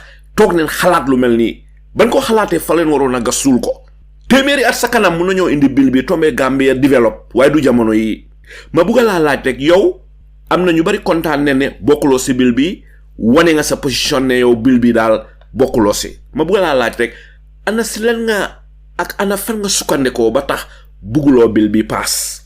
Mr Ndiaye pour commencer waxtaan bi rek si loolu dama am leeral bu ma bugg a def towards question bi yàlla la fa def ne the Judicial Officers Remuneration Bill was introduced last year 2023 I think during if I can still remember during the third ordinary session last year I stood and I think that video is even viral because people are seeing it all over what I said because listening to members I didn't want to repeat myself I just showed the parliament my position that I am not part of or in support of such a bill. Comme noko wahes is a preamble bill in terms of this particular bill. It is indeed a concern. We have so many issues to take care of in this country than to be enriching ourselves as top or high authorities in this country. Pour wax la dëgg rek tey su fekkoon ne man Modou Lamine Ba dama suma time campaign dama duggoon si biir nit yi and my message was dama leen bëgg ngeen sànnil ma karta su ma demee si néegi député yi ma enrich suma boppa xam nga ne si dëgg kenn du ma sànnil karta but what I did was I went to them and I told them the responsibility of a National Assembly member and I told them that I will uphold to those principles as a representative. They trusted me and voted me into office. So why should I go to Parliament and start doing otherwise? For Nane Lulu, it should be a very big question, even to myself. The Lulu wana mo neka gacha bu mak siman. So Judicial Remuneration Bill before the man fumako we reg moy. We have so many pressing issues come knock over here. If it is about enriching people or even enriching ourselves, it should be in a way or manner bohamne the economy of this country can sustain it. But we can see that we are struggling as a nation. Why don't we think of ways and means of fixing those problems and those struggles? Fognane limo wara neko suñ halat as representative, limo wara neko suñ halat as people yo xamne ñu ne ñu ci négi député yi wara liggéey ak both arms of the government or of the state. So li comme numa ko lay waxé rek, I am someone ko xamne def na ci consultation with my people. One ne mané they are not in support of such bill. Man tamit I am nobody at the end of the day put them def otherwise, because man mi suma boppa ma demon ci gaay bu ma lon campaign ne len ne I am going to Parliament to introduce better representation, and in other words to address your needs and your concerns. So be rest assured that never be part of any history in Parliament bo xamne dina def lo xamne it will not be in line of the Gambian people. It will not take the country forward, and it will not have any benefit to the Gambian people. We have so many trending issues. The issue of unemployment. We've seen when it comes to the population of this country, it is mostly constituted by the young people. What are we doing to empower the young people of our country? What are we doing to prepare ourselves, understanding that by 2050, that demographic dividend window will close? We will have more old people than young people in this country. How are we preparing ourselves to face that issue in the future? But the whole nakalanyo enrich ourselves to see how best we can enrich others. Now, what I call for is a complete salary restructuring. Let every Gambian see themselves as far as the public funds are concerned. Thank you. Jërëjëf honorable Ba fi mu nekk ma dal di ñëw si Sister Oli ban laajte nga amal honorable Ba? Right now dara lu ma laajte maa ngi déglu. jërëjëf Sister Oli fi mu nekk ma dal di ñëw si apply Sanyang ban laajte nga amal honorable Ba? Thank you, sir, once more again. Honorable Ba, I have wonderful questions for you. We see geology advising your office or your parliament that the sea level of Banjul, how low it is. Your Denton Bridge, Arabaro and his government are authorizing pour ñu tiba suuf boobu yëpp mu ngi fa ñu ngi doon def sea wall.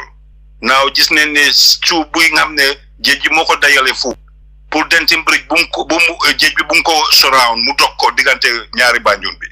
So léegi da ngi alu ñu ngi tiba suuf boobu noonu for their own interest te musu ñoo dégg si parlement bi ne suuf bu ñuul boobu ñoo tiba Tànjee ak Sanyang ak suuf bu ñoo tiba Denton Bridge ñaata lañ si dee am public fund bi fan lañ ko dee dugal. Thank you, sir. jërëjëf Ablaye, go ahead honorable Ba. Yeah, Ablaye moom gis naa ne laf lee laajte question yu am solo waaye Mr. Abdoulaye ma won la ne tamit ne it's important pour di follow parliamentary procedures parce que soo bàyyee xel comme loo wax dëgg la kenn waxangut affaire yi the sand mining in Banjul si loo foog, but I can tell you ne the current Minister of Tourism was then the Minister of Petroleum and Energy. I myself asked him this question in Parliament. It was during oral question and answer session. Because fumako jele moy luta gay joge si benen bor buñ nekkon ñew to the other side, that is inside Banjul now. One money So gisee lolu because any ñoo intervene one len ne fu gaay nekkoon is not the right place to do that dredging. yaa ngi gis ma went further waaye xam nga fii sooy laajte questions especially to the executive ba pare nga nekk opposition, they will always see it as politically motivated question, which is very unfortunate. Why lolu man taxuma jóg lu ma tax a jóg mooy to represent my people, understanding the negative impact it will have to my environment, understanding as someone who is environmental oriented, as an environmental activist, knowing the impact that it will have. I went further to ask him, and he was very, very provoked. You understand? But at the end of the day, what I believe is we are not stopping. We will continue to talk about it so that we can save the people of Banjul, because we are the ones affected.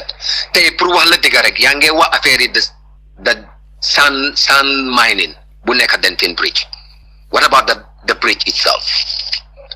The bridge is due for rehabilitation. Guarantee bu gaay joxe woon is already due. But why the rehabilitation didn't take place yet? But like I always say in Parliament, in the Gambia, we use spoon to move mountains, which is the most unfortunate part. Gambians will never act until situations happen, disaster happens. Then they will start spending public funds, because I think that those are ways and means so that they can steal from public funds. Because whenever disaster happens, they will come up with their budgets and start saying that they are solving the problem. Mr. Sanyang, I am somebody who is very conscious in what I'm doing and very concerned. And I will give you one scenario. Mr. Jaimangi Jegalurek, because I want to clarify this.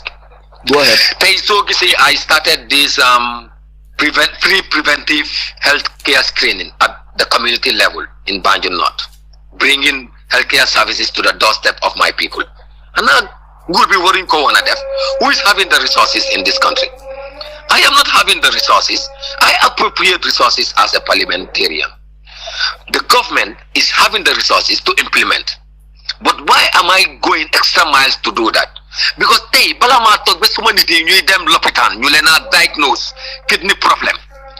What is wrong with government through the Ministry of Health going to the communities and help people to screen so that they will be able to know their status in terms of their health?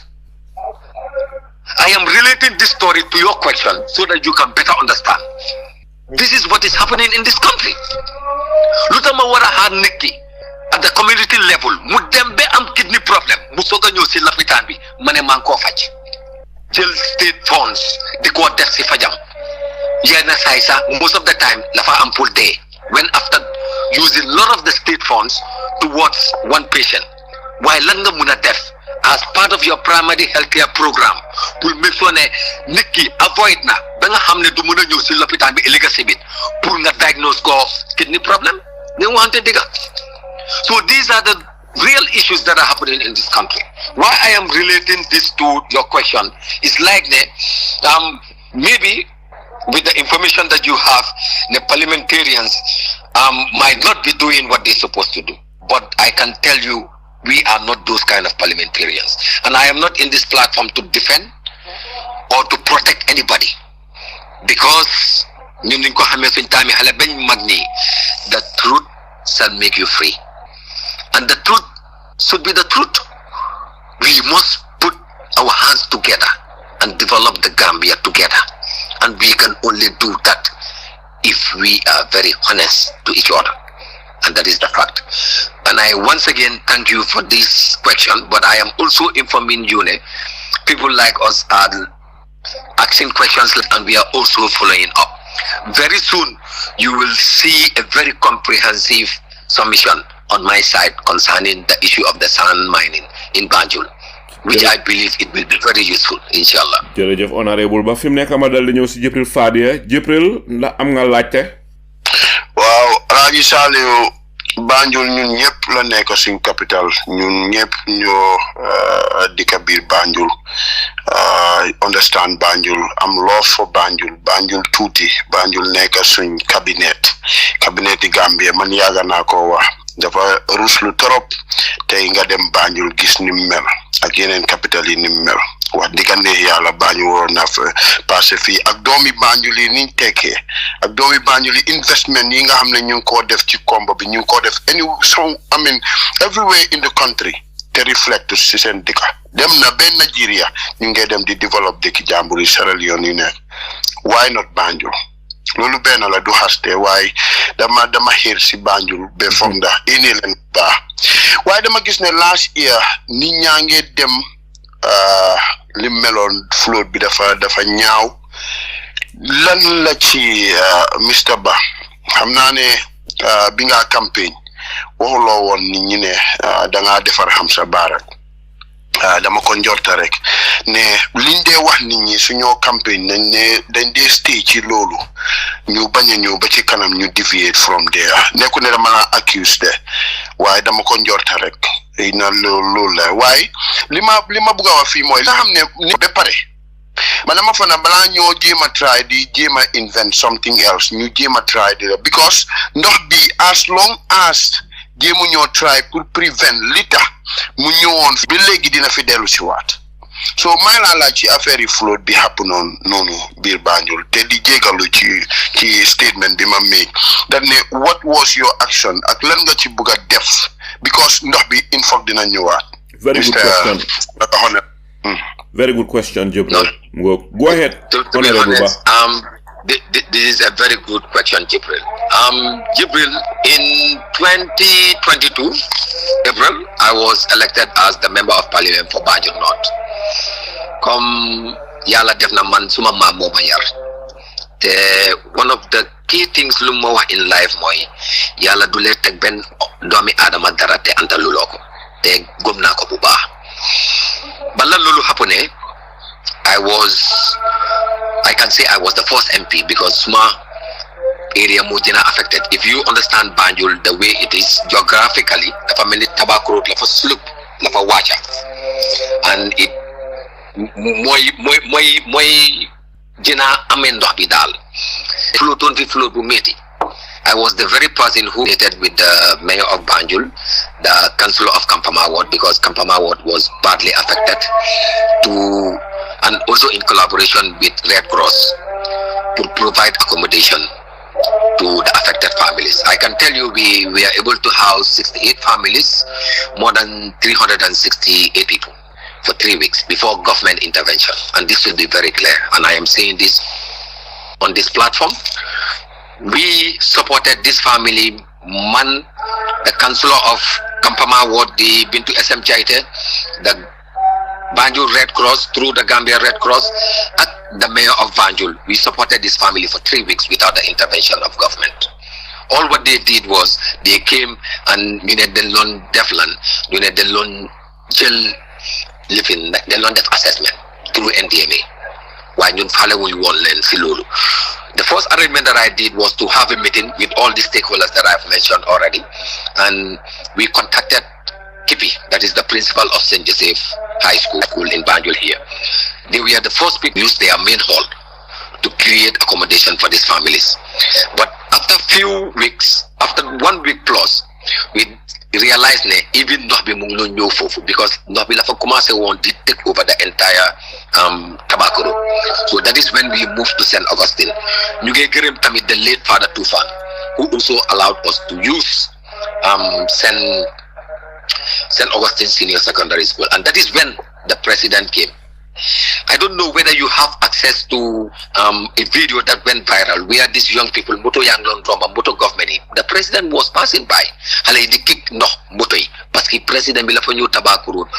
Watu sa la fa nekkon ci moto rek dem round Tobacco Road di jël ndox bi sax because moto yi suñu daw xam nga foog ndox bi dugga ci biir kër yi ndox yi di dugga ci biir kër yi jàmbur yi xale merci lool. I made a comment Fatu Network publicity. I am so disappointed with the president in such a disaster faced by the people. Instead of Muwacha Simbotom, pay solidarity with, he was in his car and he just passed by. And this should be clear. The 3 weeks he came, him then. The Bandalo Nyo Besbobu, like New Fekasi Bon Polabi, Moy Pharmacy. I was there with the team called Kampama disaster management team, because we form a disaster management team.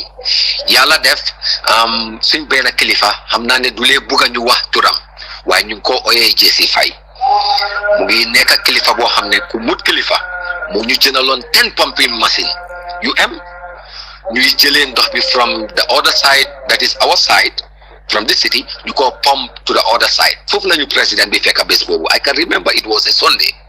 maa ngi woon si kaw bon polda bi di def live pour wan askan bi pour wan aduna bi how we are devastated as people living or as city dwellers. So président bi ñëw immediately ba la gisee situation bi mu ne ñu ne nii ne he will offer from his own pocket, he will buy us 20 machines because he saw us with 10 machines trying by all means to save our city at our own level. So mu ne dinañu jëlal 20 machines. Why? What happened later on mooy he end up providing 10 machines. Why 20 machines is supposed to be small machines. Why 10 machines he provided 10 machines, heavy machines. Currently, as I'm talking to you, 10 machines in Mungi Tabakuro si Jumabi, under the custody of the Imam Ratib of Tabakuro Mosque. Fofula 10 machines in Neka, Foful Lenko Denja, for any disaster. So, si biir lolu advocacy bi mu continue. Man mi suma bopa ak suma team ñoo nekkoon di dem si nit yi di lobby. If you've been following TV platforms yu ma toog yëpp danga maa gis ak suma rain boots ak suma reflector, because lu ma loon wax TV lifi nii naka la tuwaati station yi ma ne leneen nii ne ñëw ma si benn TV station ñu call ma on a disaster ma ne dama wax si TV bi déedéet. I will leave the show and go and attend to my people because they were indeed. I can tell you during that time there's a woman who almost delivered in my own private car. When I already went to the Ministry of Health and said to them, the affected families that are housed in at the school, some of them are pregnant women, old men with their children. We want an ambulance to be stationed there in terms of any emergency cases, and they never provided it. Banjul Lala Wade, when you provide that very moment ambulance, it never happened. So every day, dama fa joge around 2 a.m. Sigudi, dama aga suma kër rek, because mantamit I live in Tobacco Road and I was flooded, I was affected. But how can I leave my people and go outside? I cannot. I stayed with my people until there was a solution, and temporal solution for that matter, because I don't call this a permanent solution. Honorable Ba, yes. Dafa nekk lu daw yaram ne man mi Banjul la judo yaro fa mage fa. Ñun ba ñoo nekk ndaw tuuti xeeti kama rey ñu. Te time boobu Gambia lim am mooy kër yi ay poti kama leen amoon. Guddi soo génnee Banjul li ko dooree boori 1 o'clock guddi 2 o'clock guddi soo génnee Banjul da ngaa foog ne beneen àddina nga nekk bu nekkul suñ planète bi.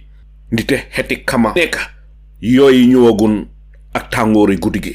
Ba saa si yàlla tey Banjul tuuti development amul benn Gambien boo xam ne wala amul benn doomaani Banjul koo xam ne ki dina proud pour ooyee Banjul ne fii mooy suñ capital. Dafa ruslu boo demee seeneen dëkk yi ne Afrika nga gis seen capital yi ni mel boo ñëwee Banjul rek di nga am gàcce. Ñun mi nekk Europe fi ndee gi ne amee gàcce rek mooy si airport bi bu ñëwee si airport yi yëndum bi su plane bi laalee ba dugal suñu airport bi rek doon leen di am gàcce. Nga gis ñun ñi leen nga taxaw téye trolley ñu ne fa la ñëw nga ñëw instead nga ñëw jël sa trolley check in def yi nga def génn a dem boo ñëwee gis ku nekk nga téye trolley bugg a am wéccit si yow ba pare nga dem di war a fay ay airport taxi yoo xam ne kenn xamul boppa bee gen gi di nga dem fu nekk si àddina si doo gis lu mel nii. Suñu airport bi is just like a pukus. Waaye waxuma mbiri airport bi maa ngi wax mbiri Banjul. Ndite su fekkee ne yéen parliamentarian yi yéen comme ni nga ko waxee yéen a war a guide government guide nguuri Adama Barrow bi pour mu mun a jaar yoon. Waru leen a xaar ba nga xam ne taw bi ñëw na yàqal lu bari ngeen a door a aak. Man foog naa ne yéen war ngeen a toog calculer ne nawet baa ngee ñëw de lan dañoo def ni ko olof dafa ne fàggaroo gën faju. Angale ne prevention is better than cure. Waaye the same problem over and over again at bu jot nawet bu jot the same problem. Nawet bu jot the same problem. Definitely lii dafa nekk loo xam ne nawet bi dafa ñëw yàq kër nit ñi yàq tali yi. Videos yi nga xam ne moom la ñoo jot fii nii di gis Banjul ni moo floodé ak yeneen parts si kombo gi dafa nekk lu daw yaram. Ma bëgg laa laaj yéen parliamentarian xanaa amu leen resources ak strategies yoo xam ne di ngeen ko plan way ahead of nawet bi bala moo ñëw pour mun a use méthode yoo xam ne dina tax ba nga xam ne su nawet bi ñëwee bagage ñi ne kër ñi du yaaxu yéen yan prévention ngeen a use pour mun a prevent li nga xam ne mooy xew bu nawet bi ñëwee. Okay, thank you very much once again, Mr. Njai. Sir, intervention was very important. Suñu wesi resources, ñun amuñ resources, and that is the truth. As members of Parliament, we don't have resources. Comme nu ma ko waxee ci Dorin ba rek, we appropriate the funds to the executive. ñoom ñooy implement. So loolu tax in Parliament ñu am lu ñoo ooyee oral question and answer session ba pare teg ci tamit part of our oversight. Pour them visit come site see to make sure that what is said in Parliament by the ministers are the things that are done on the ground. I can tell you one of the things that I did.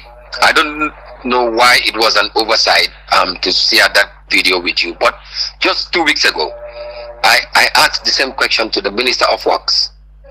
What are the preventive methods they put in place in terms of mechanisms that they put in place to avoid the reoccurring of the flash flood that happened 2 years ago? Because one of the things that I realized, and one of the things that we realize as a team, is we will always keep on having problem if we don't reconstruct the main ring canal, which is still, according to the minister, the design is ready. And they will start immediately training season, which he said last year. This year, Ligue B did not complete. And unfortunately, you will come to realize that this government will be bragging. They wanted the Banjul Road Rehabilitation Project, which is a project which we believe is here to facelift the city of Banjul. It is 98% completed. What do they mean by that? Man per man. That is not the case, and they have to be very realistic to the Gambian people, especially the city dwellers. This is undone and this is uncalled for. And like I said, Lachanako, one namane, they've unclutched the main ring canal, and I told him, year in, year out, you've been doing this, and I believe this is not a permanent solution. As city dwellers, we want a permanent solution. I believe immediately after this interview, I will try by all means to share the evidence of that video, because I am also someone ko hamne suma intervention in Parliament damokole archive, because illegal civil is important. My people will need it, even people, let's say the future generation will need it, and I believe it should be important both my people and the future generation. Honorable, so Mbiri Road falls under your constituency. Yes. Am I right? Wow. Mbiri Tanme ak Tabaku Road su nawet bi ñëwee ndax mus nga ko raise in Parliament? Lulu je. Lan mooy respond yi gaay lan la government bi respond, lan la government bi plan pour def ak tan bi? They have no plans for that place. That is the truth. Lu daw yaram la mu mel ni nawet bu jot rek ñun ñu dañoo nekk ay dundee coono. They have no plans for that place, because to tell you the truth, I told them why do we have to butcher? And this is the language I use in Parliament. Why do they have to butcher the Tanbi wetland?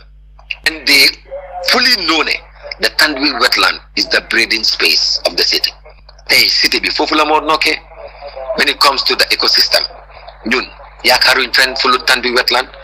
What are we doing to make sure that we safeguard our environment? Why you want with them na? I think it's all about having a responsible government, a government that care for the people, that care for the environment that they live, and that really want to see this country go forward. And I will say it anywhere. It's not about being an opposition, but it's about the truth. And I would have said this even more so I was part of the government, to be honest. Honorable, ba kontaan naa ne yaa ngi wax ne government bi dafa war a responsible. Waaye nag am na Gambian yuy wax ne UDP sa party yéen leen war a blame di te yéen a create Adama Barrow ba pare ba fa Ousainou Darboe nekkee Ousainou Darboe moo gën a tax sax Adama Barrow gën a continuer. Yow xam nga ko Adama Barrow warutoon a egga sax si juróomi at si ñetti at la waroon a ni te loolu la diggoon Gambian yi. Why sa party leader Honorable Ousainou Darboe, with all respect to him, moo gën a ñëw ne ku wax 3 years mu yóbbu la court jox Adama Barrow di green light pour Adama Barrow dal di dem for 5 years Barrow tamit continuer juróomi at ya neex mu siisu nag ne faa continuer fogu leen ne yéen UDP war ngeen a baalu ak Gambien yi. boobu moom soo ko waxee Mr. Jai, I will have a little bit different with you on that, because no matter what, I am not the spokesperson of the party, to be honest, but Dangalal Mbiri United Democratic Party, and I am indeed a member of the party. In terms of new create Adama Barrow, to me, I really don't understand what is that meant for in terms of creating someone, because Domi Adama Rekla, and if you do science, I can just inform you, in science they say human beings are unpredictable, and this is scientifically proven, as somebody who did science and also understand what it means. Suñuwé nak si walum Ousainou Darboe lum waxon affaire yi 3 years si Adama Barrow. This is something that I will just repeat, because the thing is everybody saw or heard what he said on that. Why tamit ñu la wax ne the real content needs to be understood. But the same Ousainou Darboe also came out and said Barrow wrote them for 5 years. If you can remember, because when Ousainou was saying after 3 years Barrow, he was saying it under his let's say his own capacity as Ousainou Darboe. But the stand of the party as United Democratic Party, because man fofu la ñëwé, because duma wax waxi Ousainou, I will say as what United Democratic Party said. We didn't support that because the agreement was 3 years, and that is what we held on. But unfortunately, it didn't work. You understand? Why man luma believe moy whatever happened, what with them na ñëw na, we all see what is happening now.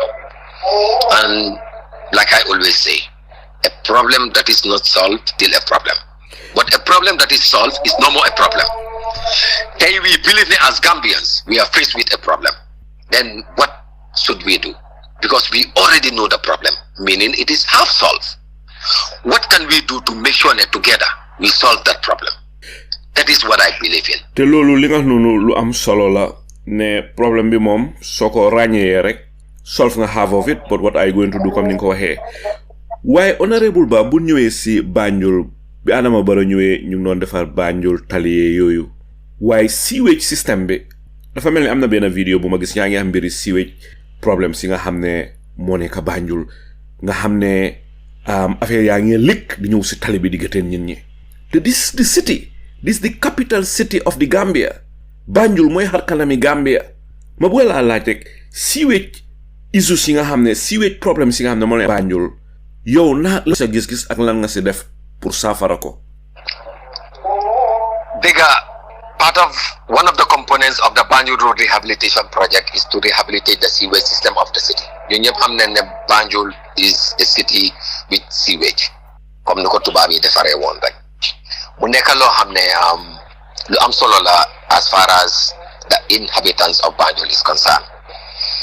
Seeing the situation of the city, to be honest, is very devastating, because so gisoon tey lu junoon tax the flash flood that happened 2 years ago in this city mu nekkoon a very big problem to the people, mu nekkoon a very big problem to the people of Banjul North, is because the rainwater lafa bolo ak sewage water bi, and it got contaminated, and that contamination caused of illness within the people of Banjul North, because especially ñoo xam ne ñu ngi dëkkoon seen kër yi bañ a génn seen kër yi. So lii ma jàngee si ma xam ne health wise ma isi ko to the attention of the executive through His Excellency the Vice President, pour won ko ne ñun we cannot tolerate the issue of the dilapidated sewage system of the city. Understanding that if you go to the sewage pump station in Banjul here, the guy in charge will tell you that they have no sewage truck as a city, which is very unfortunate. And part of the project, contractor will for a sewage truck for the city pour nga xam ne even after the implementation of the project dañ ko hand over to the sewage pump station management pour ñu continuer ko for the sustainability plan. Ba pare can you imagine Banjul is the only city right now boo xam ne si àdduna bi when it comes tafata amee si benn sewage they are still doing this manual work. For God's sake, we must migrate from this level as a country. If you really manual work, lan nga mean so manual work? Weñ la ñoo dugal si sewage bi ne su fata amee moom la ñoo dugal pour mun a génnee fata bi weñ ba pare dañ koo puus ak seen loxo yi. yeneen dëkk yi naka lañ ko dee defee ñoom? They have this electronic pipes. yaa ngi understand boo xam ne dafa ànda sewage truck bi. yaa ngi understand mu ngi am sa Gambia because some private businesses are doing it. They have it. So da nga gis ne most of the time government deful loolu. Exactly. Loolu mooy problème bi. And part of this project, the contractors will buy. The government should buy at least one sewage truck for the city of Banjul, and not only one sewage truck, even compactor. Mooy truck yu lay collect mbalit bi. It is part of the project.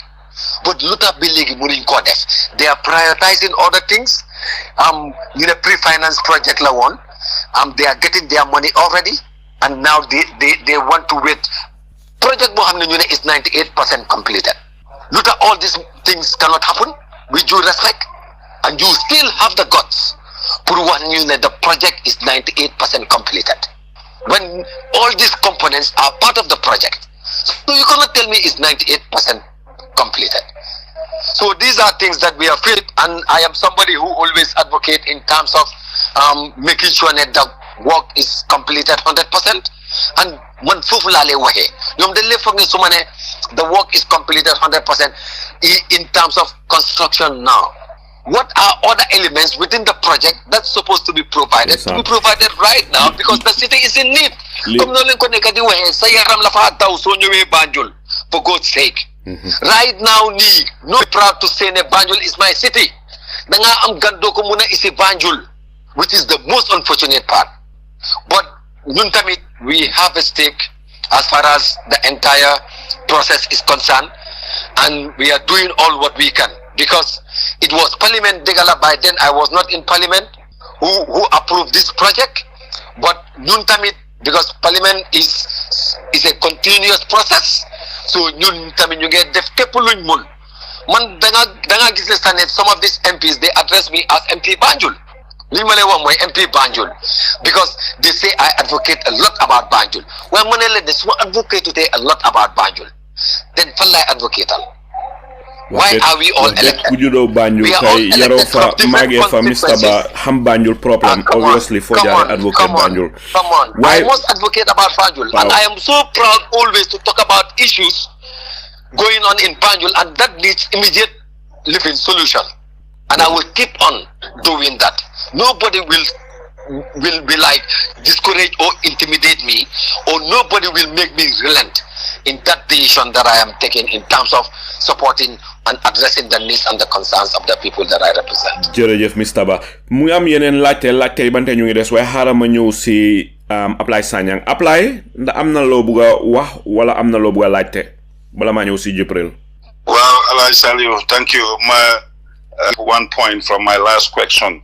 Time mining bi Parliament bi ban information lañ fa am resources xaalis buy fond bu ñoo collect si sign mining bi from Sanyang to Denton Bridge fond bi fan lañ ko dee dugal ak ñaata lañ dee am foofu. That public must be informed. Secondly, yéen a ngi mortgage Banjul, yéen a ngi toog ngeen teglante loxo ngeen bàyyi Adama Barrow moo Hadim Gueye yéen a ngi mortgage Banjul. maa ngi dégg sa wax yi nga ne yaa ngi archive all your development or your programs, what you are doing in the time in office. Then challenge connect. Accountability is on the way. We Gambians are coming closer every day. We got to account every public officer, including Arabaro. Yenenge Moge Banjul. The Banjul will be accounted for. Sun capital city bi, ñun Gambian bi yip fofu sun portfolio lañ ko tek. Sun dunda bi fofu lañ ko arrange. So know it then Hadim Gueye Alang Barrow signing project bobu nonu $40 million, not a small cash. Banjul dafa war a am a treatment center of sewage system bi yëpp mu ngi woon design in the project boo gisuñ dara Rohey Malick Lowe dinañ ko account bindi mejo all parastatals si ñuy operate Banjul wala ñoo am fond development fond bu ñu war a jox Banjul stade ko Saro oil mill bi nga ñëw ferry terminal wala ñoo am fond bu ñoo jox Banjul li ñoo développer Banjul Rohey Malick Lowe dinañ ko laaj loolu yéen MPC you are the voice of the people so you people have to stand to your role if not we the Gambians will make a change. Thank you, sir. Jërëjëf apply. Go ahead, Honorable Ba. I believe that Lum Wani is very clear, but I will also want to inform him that ñun mogejun Banjul le, and we will never mogej Banjul. When I say ñun, because we must differentiate who we are talking to. We are talking to the representative in Parliament, who is one arm of the state, but we am the executive, who is also another arm of the state, who we call the government. Ñun always people misconstrue us in terms of who we are, because I cannot call myself a government, and I have based on the realities and in terms of governance, we cannot be a government, because if we are not government, how can government oversight a government? That is impossible. But we are one arm of the state, for clarity. The other thing is the issue of Diginte Hadim Gaye the president. I will not talk much because I know nothing about that, to be honest. Because man mi suma bopa su fekkee ne am ngeen access to Hadim laf laa wax ne honorable Bade nekkut honorable boo xam ne he is so close to me. No, I am not that person.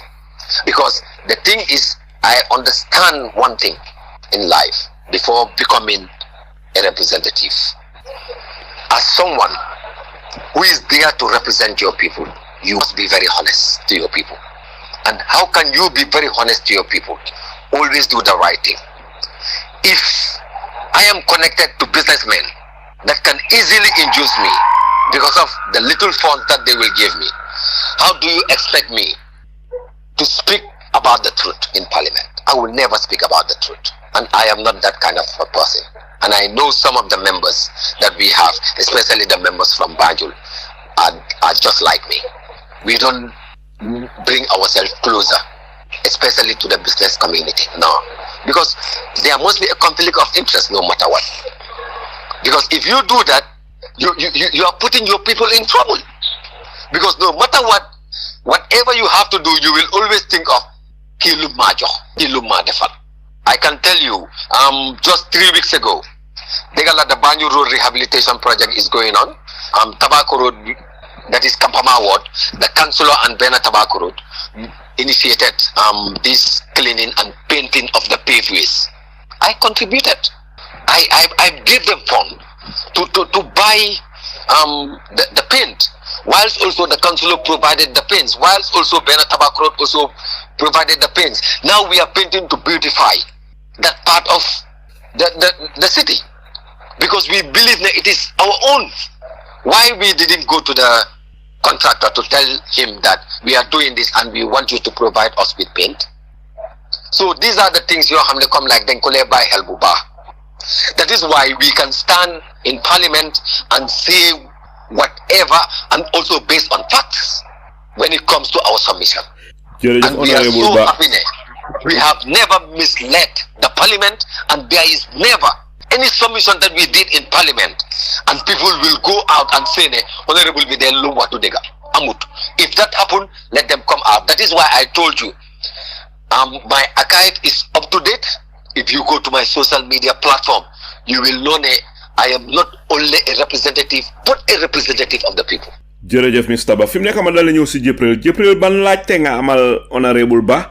Ba waxtaan bi dafa am solo man ma fan dafa war a dellu si waat moom moo tuma njaay bàyyi daat leen because waxtaani Banjul bi du jeexee noonu du te duñ ko bàyyee noonu because il faut ñu pousse leen ñoom itam ñu jàppale ñu waaye maa ngi ko comment nag bu baax a baax Mr. Ba jàmbaar nga ni nga waxee am nga yar te ni nga dee tontoo maccoo nga torop ci liggéey bi nga def so nekkul ne dañ laa demoralize wala dañ laa jéem a pousse di la lii dañ better than you know waaye am yaakaar bi nit ñi am yaakaar si yow moo tax ñu itam ñu am yaakaar bi dañ laa push dañ laa challenge te sewage system boobu noonu nga xam ne moom moo war a affaire yi canal bi da ngeen war a génn ngeen man part of the solution mooy da ngeen a def strike def leen protest because jooji si biñ indee seen bill si house gis nga niñ def affaire yi góor jigéen ñi gis nga liñ ci def affaire yi woman FGM bi gis nga liñ ci def da ngeen a génn waa Banjul ngeen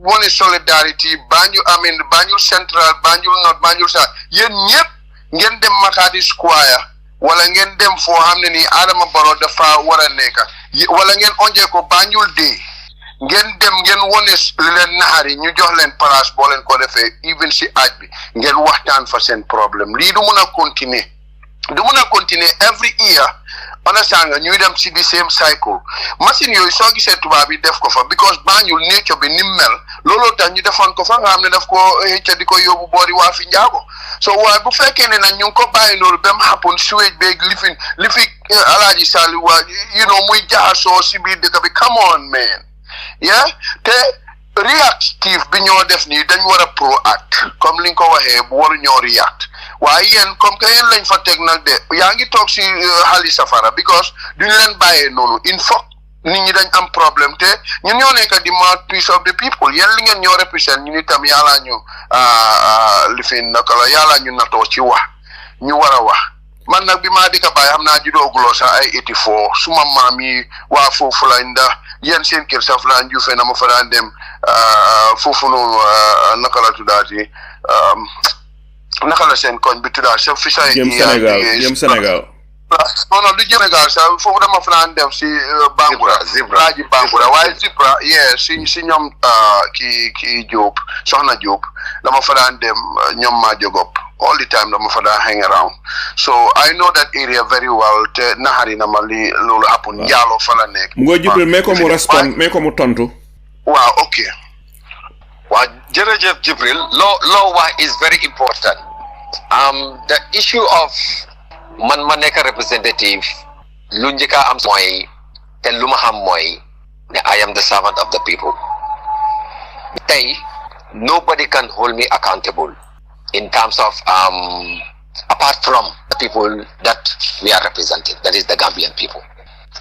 Tey Parliament, Gambian people yi ñoo leen war a hold accountable and mu neex ñu mu naxari ñu you must hold us accountable loolu moom seen right la so that is why ñun tamit ñu am this oversight function over the executive pour hold leen accountable gis nga nu mbir yi fiyaayee so at the end of the day ñun suñ dawee accountability then we don't understand or know what we are doing.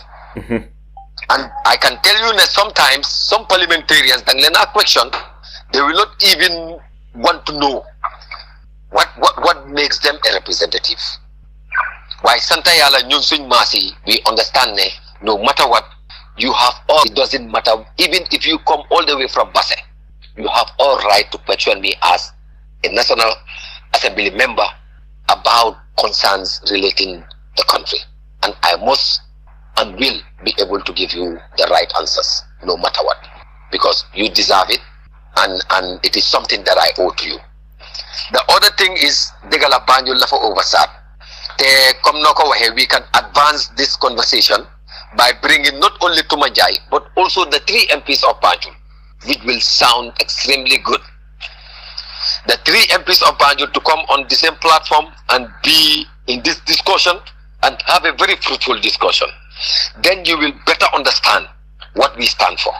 So this is what I will say, and the rest assured all your points are well noted, and you didn't just came to like Katan, understanding that is why we are in Parliament to represent you very well, inshallah. Jërëjëf honorable ba Jibril wax na lu am solo dina si yokkane kontanen torop li nga nangoo ñëw fii si Freedom Radio pour waxtaan askan bi di te bari na ay National Assembly members yoo xam ne bu ndégee di neem Freedom Radio rek den fi ragal a ñëw ñu bari den fi dee daw waaye nag yow gis neen si yow ne ku bugga sa dëkk nga ku bugga Banjul nga te gis ne tamit nekkuloo di daw di ko ñëkki su fekkee ne yow yaa ngi def lu jub jarul nga daw ndax nga war a ñëw di waxtaana askan bi di waxtaana ñun ñi bari na ay National Assembly members yoo xam ne bari na ñuy liggéey si nguuri Adama Barrow man mi dama leen kool ba sonna even Sidi Njie the deputy speaker waxtaan naa moom on the phone ne ko dama la bëgg a invite freedom nga waxtaan askan bi mu ne ma waaw no problem waaye jox ma questions yi ma bind questions yi yónnee ko mu jot question yi read question yi boobaa 8 months ton ma call ba soona jëlut ndax nii la National Assembly member wala dealer ak public bi Sidi Ndiaye mu ngi maa déglu bii du benn du ñaar maa ngi ko fay wax dafa nekk lu saat ne dafa am ñoo xam ne ba leen electé wala ba leen joxee seen position yi rek they feel ne they are above the Gambians they don't feel ne they are answerable to the Gambian people Sidi Ndiaye du ñaaka mu ngi maa dégga wala du ñaaka am ñuy dégga li wax ko dafa nekk lu daw yaram so loolu man rafetlu ma ko go ahead this is very unfortunate very sad man part of my programs is community outreach. There is no bill or there is no business in Parliament bo hamne make na decision on behalf of my people just like that. I normally go back to my community, to my constituent, and talk to them and also gauge. Come luma war si dorin ba, I have a constituency coordinating and planning committee and I have a constituency secretary that I am providing allowance every month for. So at the end of the day, I always go around. Dama ko def every quarter.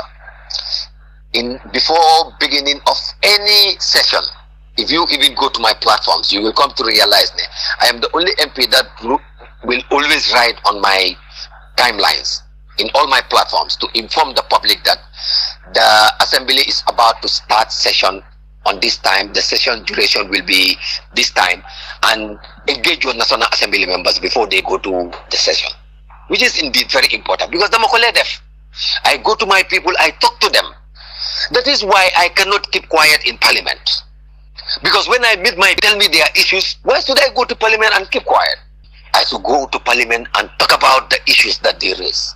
Why honorable ba bala ma ñew rek ci Mr Iliman Diallo dugas na legi dina ñew ci os kaname tuti Mr Diallo lima la bëgg laaj rek honorable ba moy ne amna ñu dé complain ne amna yenn National Assembly members ñoo xamne dem fa dé nekk rek di nelaw duñ wax dara hejna angale bi moy li leen dé sonal way su fekkon ne allow nen ñu mëna wax yeneen local languages hejna they will be more active pour mëna participate ma bëgg xam rek ñi wax li yow lan moy sa tontu jëmele ko ci ñom.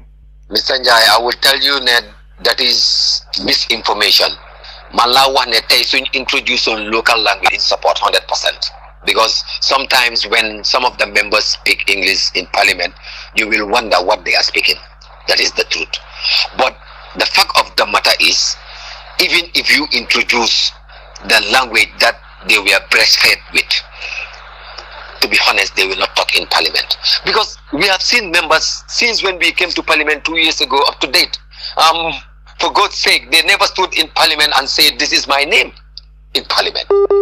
So how do you expect someone like that person that swing gini sibiti ken dahul len wax? Why fogulo na ñooñu warul leen a blame fogulo na ñi leen elect yóbbu leen sa néegi député ñooñu ñoo leen tooñ ñooñu dañ leen tooñ am nga lu ma lay wax mooy gis nga ñun suñ liggéey du liggéey caaxaan nekk député si réew du liggéey caaxaan te ñu ñoo war a seetaat suñ boppa bu baax naka la ñoo sànnilee suñ nit yi karta te lii bu nekk lu important loolu tey most of the things suñ mess up bi mu ngi happen in Parliament nen xam ne ñoo ko teg suñ boppa because of the kind of representative we voted to go to Parliament.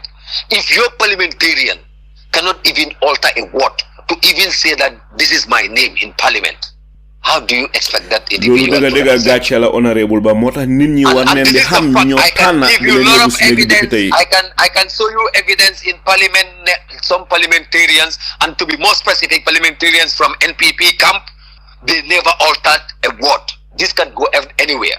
So lan leen fa def talk rek in Parliament. Talk rek. When it comes to voting, they vote. Ñun gis nañ li be sona in Parliament. So lolu tam mané we have a country that lolu ta suñ ñëwé ci yenen mbiri fi dama leen lay wone ni ne we internally we need to, because if we are the apex authority in this country, we must see to it that we take up the responsibility accordingly and as it should be. Because to me, it doesn't make sense. And, sometimes when people talk about corruption, I'll be like, Yen, what do you mean about corruption? They'll be like, wow, they misuse money. Mr. Njai, let me tell you one thing. As somebody who's educated and know issues, corruption is not only about misusing money, but even as a representative who is not representing your people well, you are corrupt. Because you denied that person in your constituency who have the competence to come and represent your people, and your people deny that person to come and represent them and give it to you. You come to parliament and you don't even utter a word. That is corruption. And this is exactly what is happening. At the end of the month, you receive your pay, your monthly pay, and enjoy yourself. Let's gauge in terms of members in this country. How many members are doing what we are doing? How many members are how many members are so honest to their constituencies in terms of reaching out, not only reaching out, but also supporting at the constituency level, not depending on the constituency development fund? How many of them? Or how many of us rather?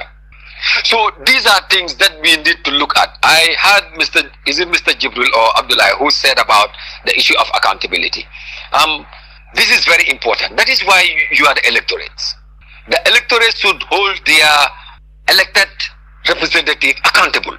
This is their primary function, no matter what. Man, thank God today, I can tell you, even the oldest woman in my constituency have my number, and she will call me anytime, especially when she listened to the news and heard about me. She will call and say, Honorable, Monday diga na la tay si news with it.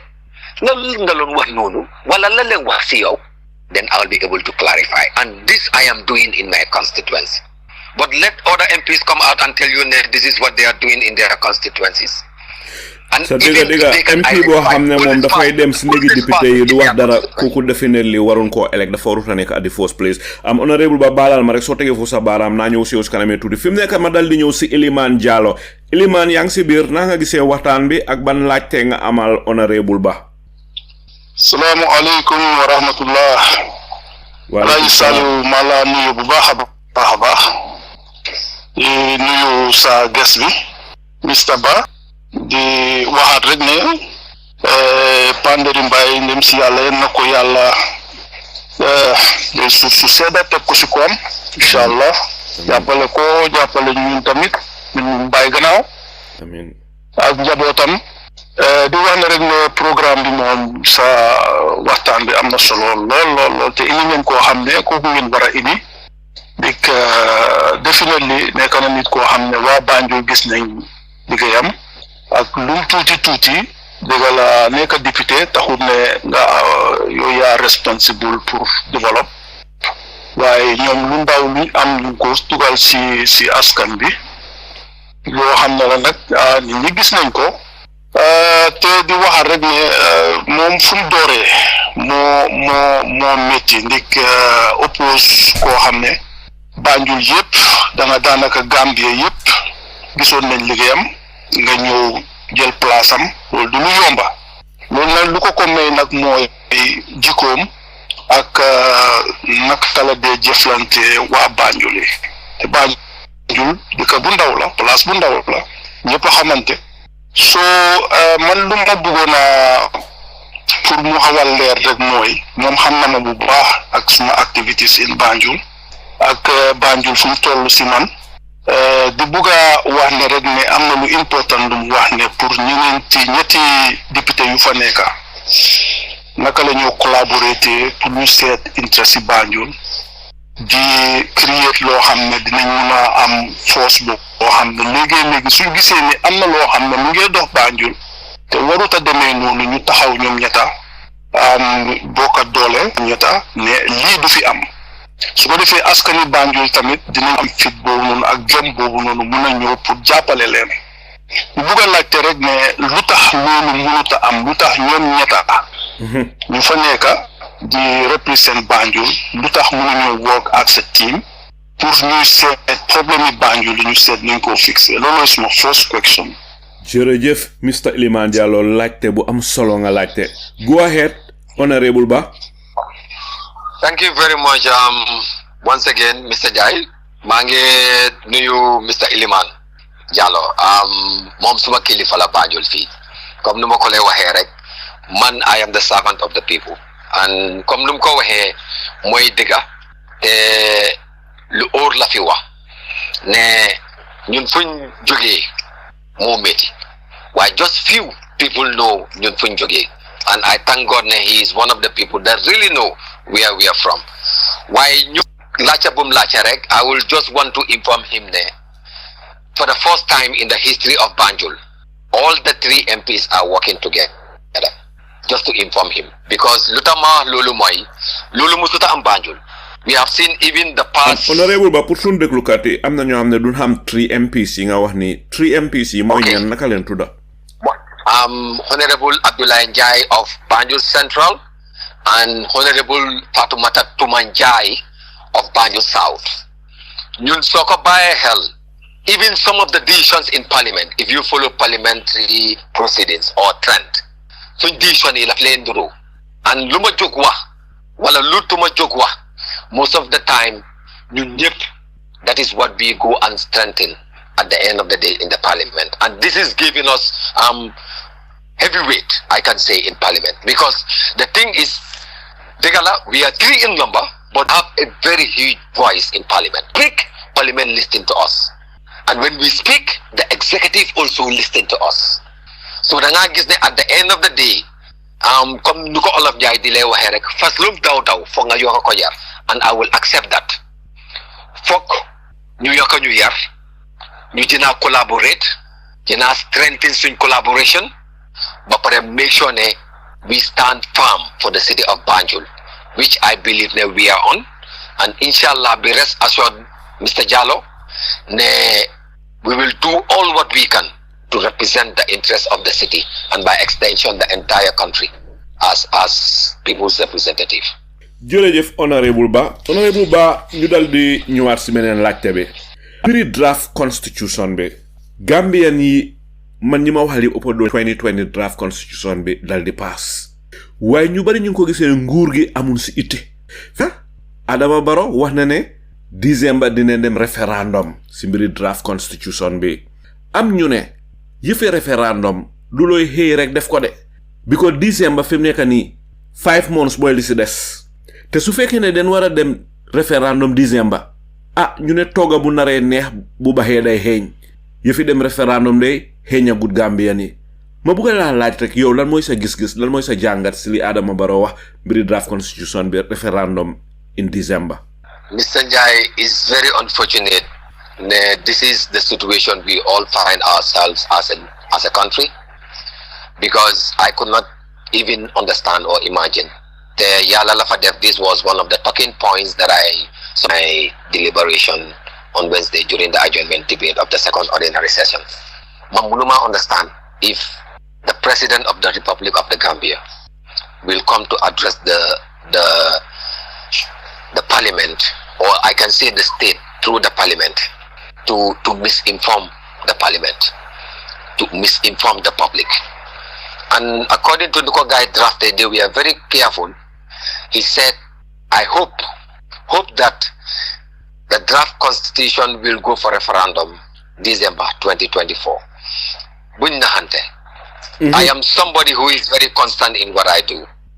Since when I came to Parliament, my number one agenda is about the draft constitution, and I've been following up this draft constitution. My other issues has to do with the Victim Reparation, the anti-corruption. The Anti-Corruption Act is enacted since last year. The Victim Reparation was even brought as certificate of urgency and enacted since last year. The draft constitution we started very well this year. Why, unfortunately, what happened? Nobody can tell you. And if the president will come to the Parliament during sooner, that is the State of the Nation address, and said his hope the draft constitution will go for referendum this year, I think and I believe that is a very misleading statement. When he know pretty well referendum is not just like that. There are processes involved. When even the document that he is talking about, that is the draft constitution, is not yet implemented. for consideration. Mr. Njai, let us be very fair to each other. I think we can only run this country if we are honest enough to deal with the realities. Let us make sure that we do the right thing. And I am still going to use this platform. I was able to say this in Parliament. I am going to use this platform also to urge the President and his government to expedite the process, reintroduce the draft constitution in Parliament. Let Parliament do what they're supposed to do, pass it, then it will go for referendum. But I know for sure, saying he hope it will happen this year, that is indeed a very misleading information. And I don't expect such statement from the head of state, because this is someone who each and every Gambian must trust in whatever he says as the head of state. te honorable ba amna lo xamna lu daw yaram la gis nga njit so jité ay net su ndeme ba min sa wax tama di deug ngay wax de waxet lo sayo waxet di nga musa waxit deug kenn du ko gom lolu du jiko njit te Adama Barrow nak bari na lu muy wax te duñ ko gis bari na lu muy wax ba ñun ñepp dégg ko mu daldi waxet li fa nekk lu daw yaram kontaan naa ne laal nga mbiri Victim Reparation bi ma bëgg laa laajte Victim Reparation Act bi ba léegi commission si setagun e commission ba pare boo ñëwee si Anti-Corruption Act bi despite the fact ne pass na depuis last year ban tey appointun ay commissioners ma bëgg laa laaj rek honorable ba what is happening lan mooy li xew Mr. Jai, pour wax la digga bi the only person that can answer this question is the Attorney General who is one bill bi si Parliament bi bañ ko enact te nag ñun duñ si relent. It's very unfortunate ne this is what is happening in this country. Te lu ma si dina naxari sa mooy the Victims Reparation Bill bi when they introduced it in Parliament, they brought it as certificate of urgency because they brought it with the former president's bill pour ñu enact in Parliament. Why, if you can remember, that was the time when they gonna am the MPs you margin out from Parliament, because after enacting the reparation living bill to make it law, but let me say the former president ñoo xamne ñoo nekkon ci minority camp bi, that is ñun UDP ak ñaari doy from PDOIS, then march out from Parliament, because we can never be part and parcel of any history that will not represent the interests of the Gambian people. Wow, honorable ba mbiri march out bobu mu am rek luma la ci buga laaj yeen fogg ngeen ne solen amé bill bo xamne mu ngi ñew xëñ na neexul leen rek da fogg ngeen ne ngeena march out génn si néegi député yi dem foog ngeen ne loolu daf dee solve di problème foog leen ne ngeen toog fa engage leen debate leen xëy na mun naa am ngeen change ñeneen ñi seen minds nite match out bi ñu bari gisee ne ko ne it's not the solution, it makes things worse. Mr. Njai, man pour man that march out have a very positive impact, because it was the only way we could have communicated to people like you. Now, this is what is happening. Because the thing is, we already have the numbers. The numbers, we are already there. This law, at the end of the day, it was enacted. Mugi meni kom nga waham nga ñaka wax mu am. So bo wara def nga ñaka wax. And the thing is, man, dama feel on like it would have been important for the Gambian people to rise up during that moment also. Because, for example, there are so many provisions that are in that particular bill. We go easy. Balamoneka Act. Lo hamne man, suma boba, I can just share with you one example. Lo hamne, I am not trying to mislead the public, I am saying the truth. If an ex-president, a sitting president rather, hamnane, this former president's law is having a clause that says, ne, if he is sick, if he is ill, he can go oversee treatment. You understand? And the entire treatment, the state will be responsible. Fognane, that sitting president, dina halat nakala mo enhance wala nakala mo improve swing healthcare system bi ni wante diga swing lopitani it doesn't make any sense. But when the president is figuring out, I'm going to make sure that at least Lumbon Ben Lopitan is up to standard. Definitely. So these are things you have, it is part of this particular law.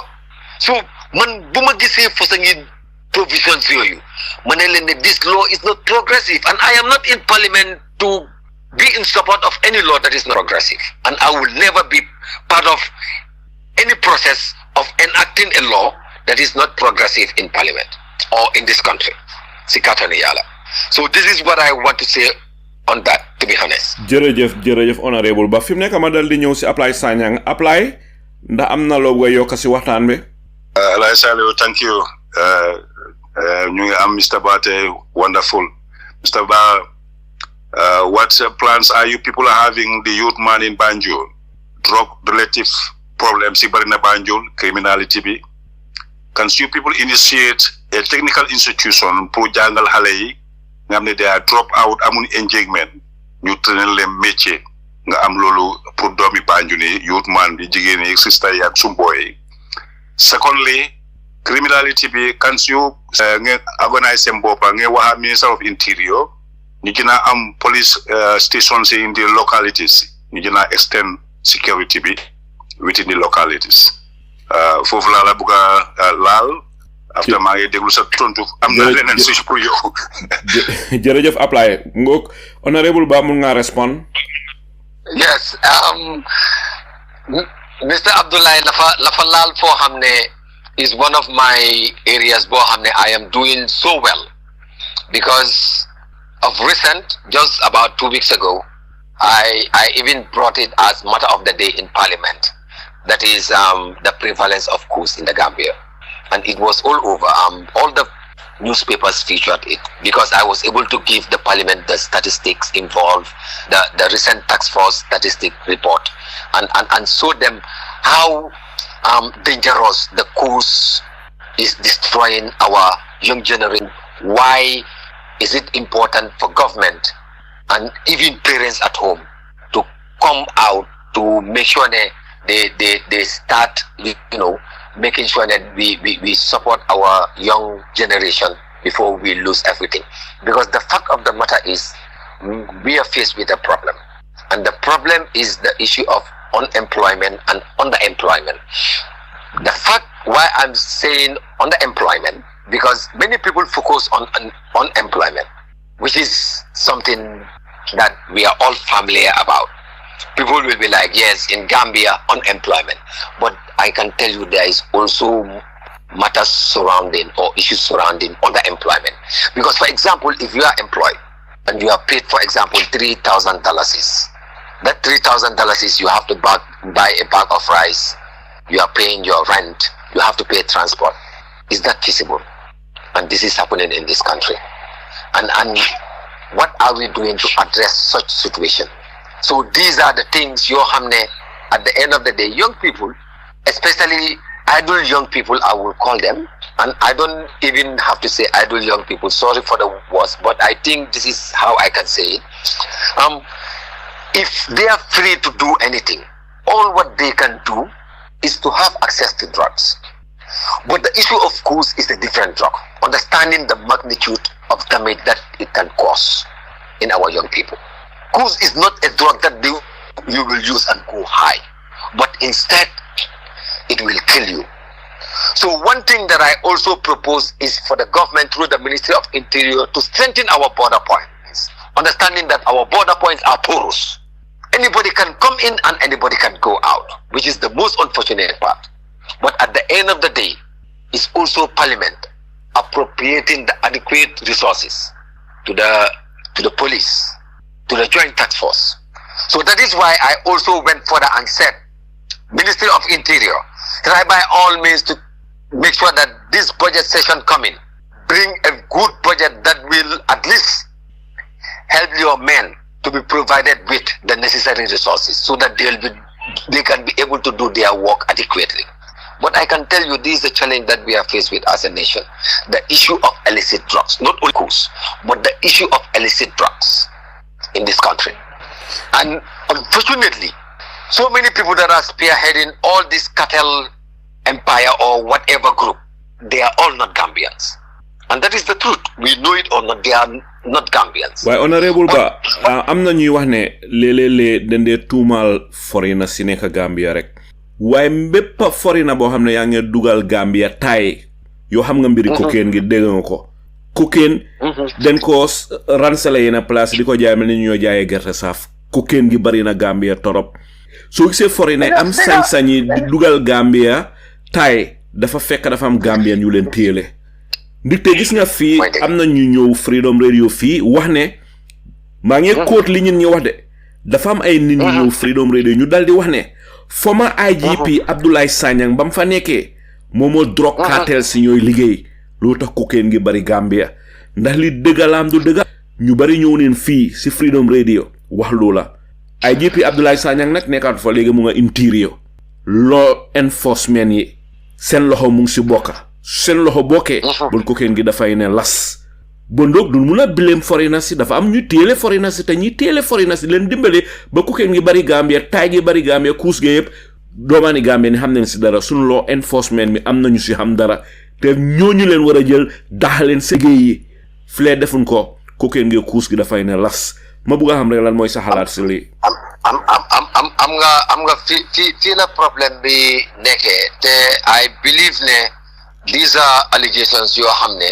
it needs immediate investigations because the thing is you cannot allege a thing ba pare at the end of the day comme ni ko angale di lay waxee rek rumors are faster than news te ku ñëpp tufli bu yàggee di nga tooy de and the fact of the matter is maa ngi soog a déggali to be honest te dinañ def luñ mun a def lan nga wax ne moom nga soog a dégga mooy the issue of the former IGP who is currently the Minister of Interior ne he is the one according to the allegations yoo ma hear léegi nii yoo wax léegi nii ne he is the one working with them and also some of the people from Drug Law Enforcement Agency IGP Sanyang bi moo nekk IGP Abdoulaye Sanyang musuloo dégga ne dafa involve si cocaine gi man waxuma ne am loolaa def de waaye ñu bari dañ ñëw fii wax loolu te ñooñu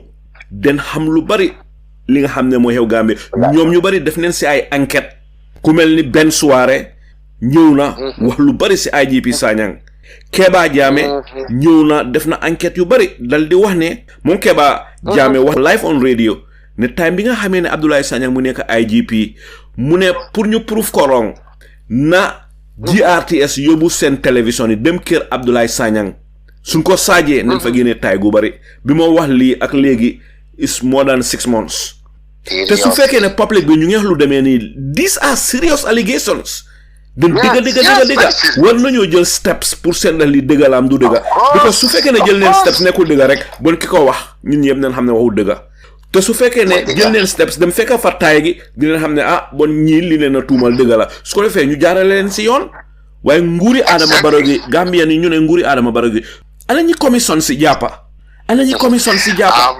dara Mr. Jeng just if you can remember Mr. Njai rather if you can remember this year on the 17th of January the president pardoned some people. Can you remember that? Man ko fatale ko ba bayi wale a rapist, a pedophile. Exactly.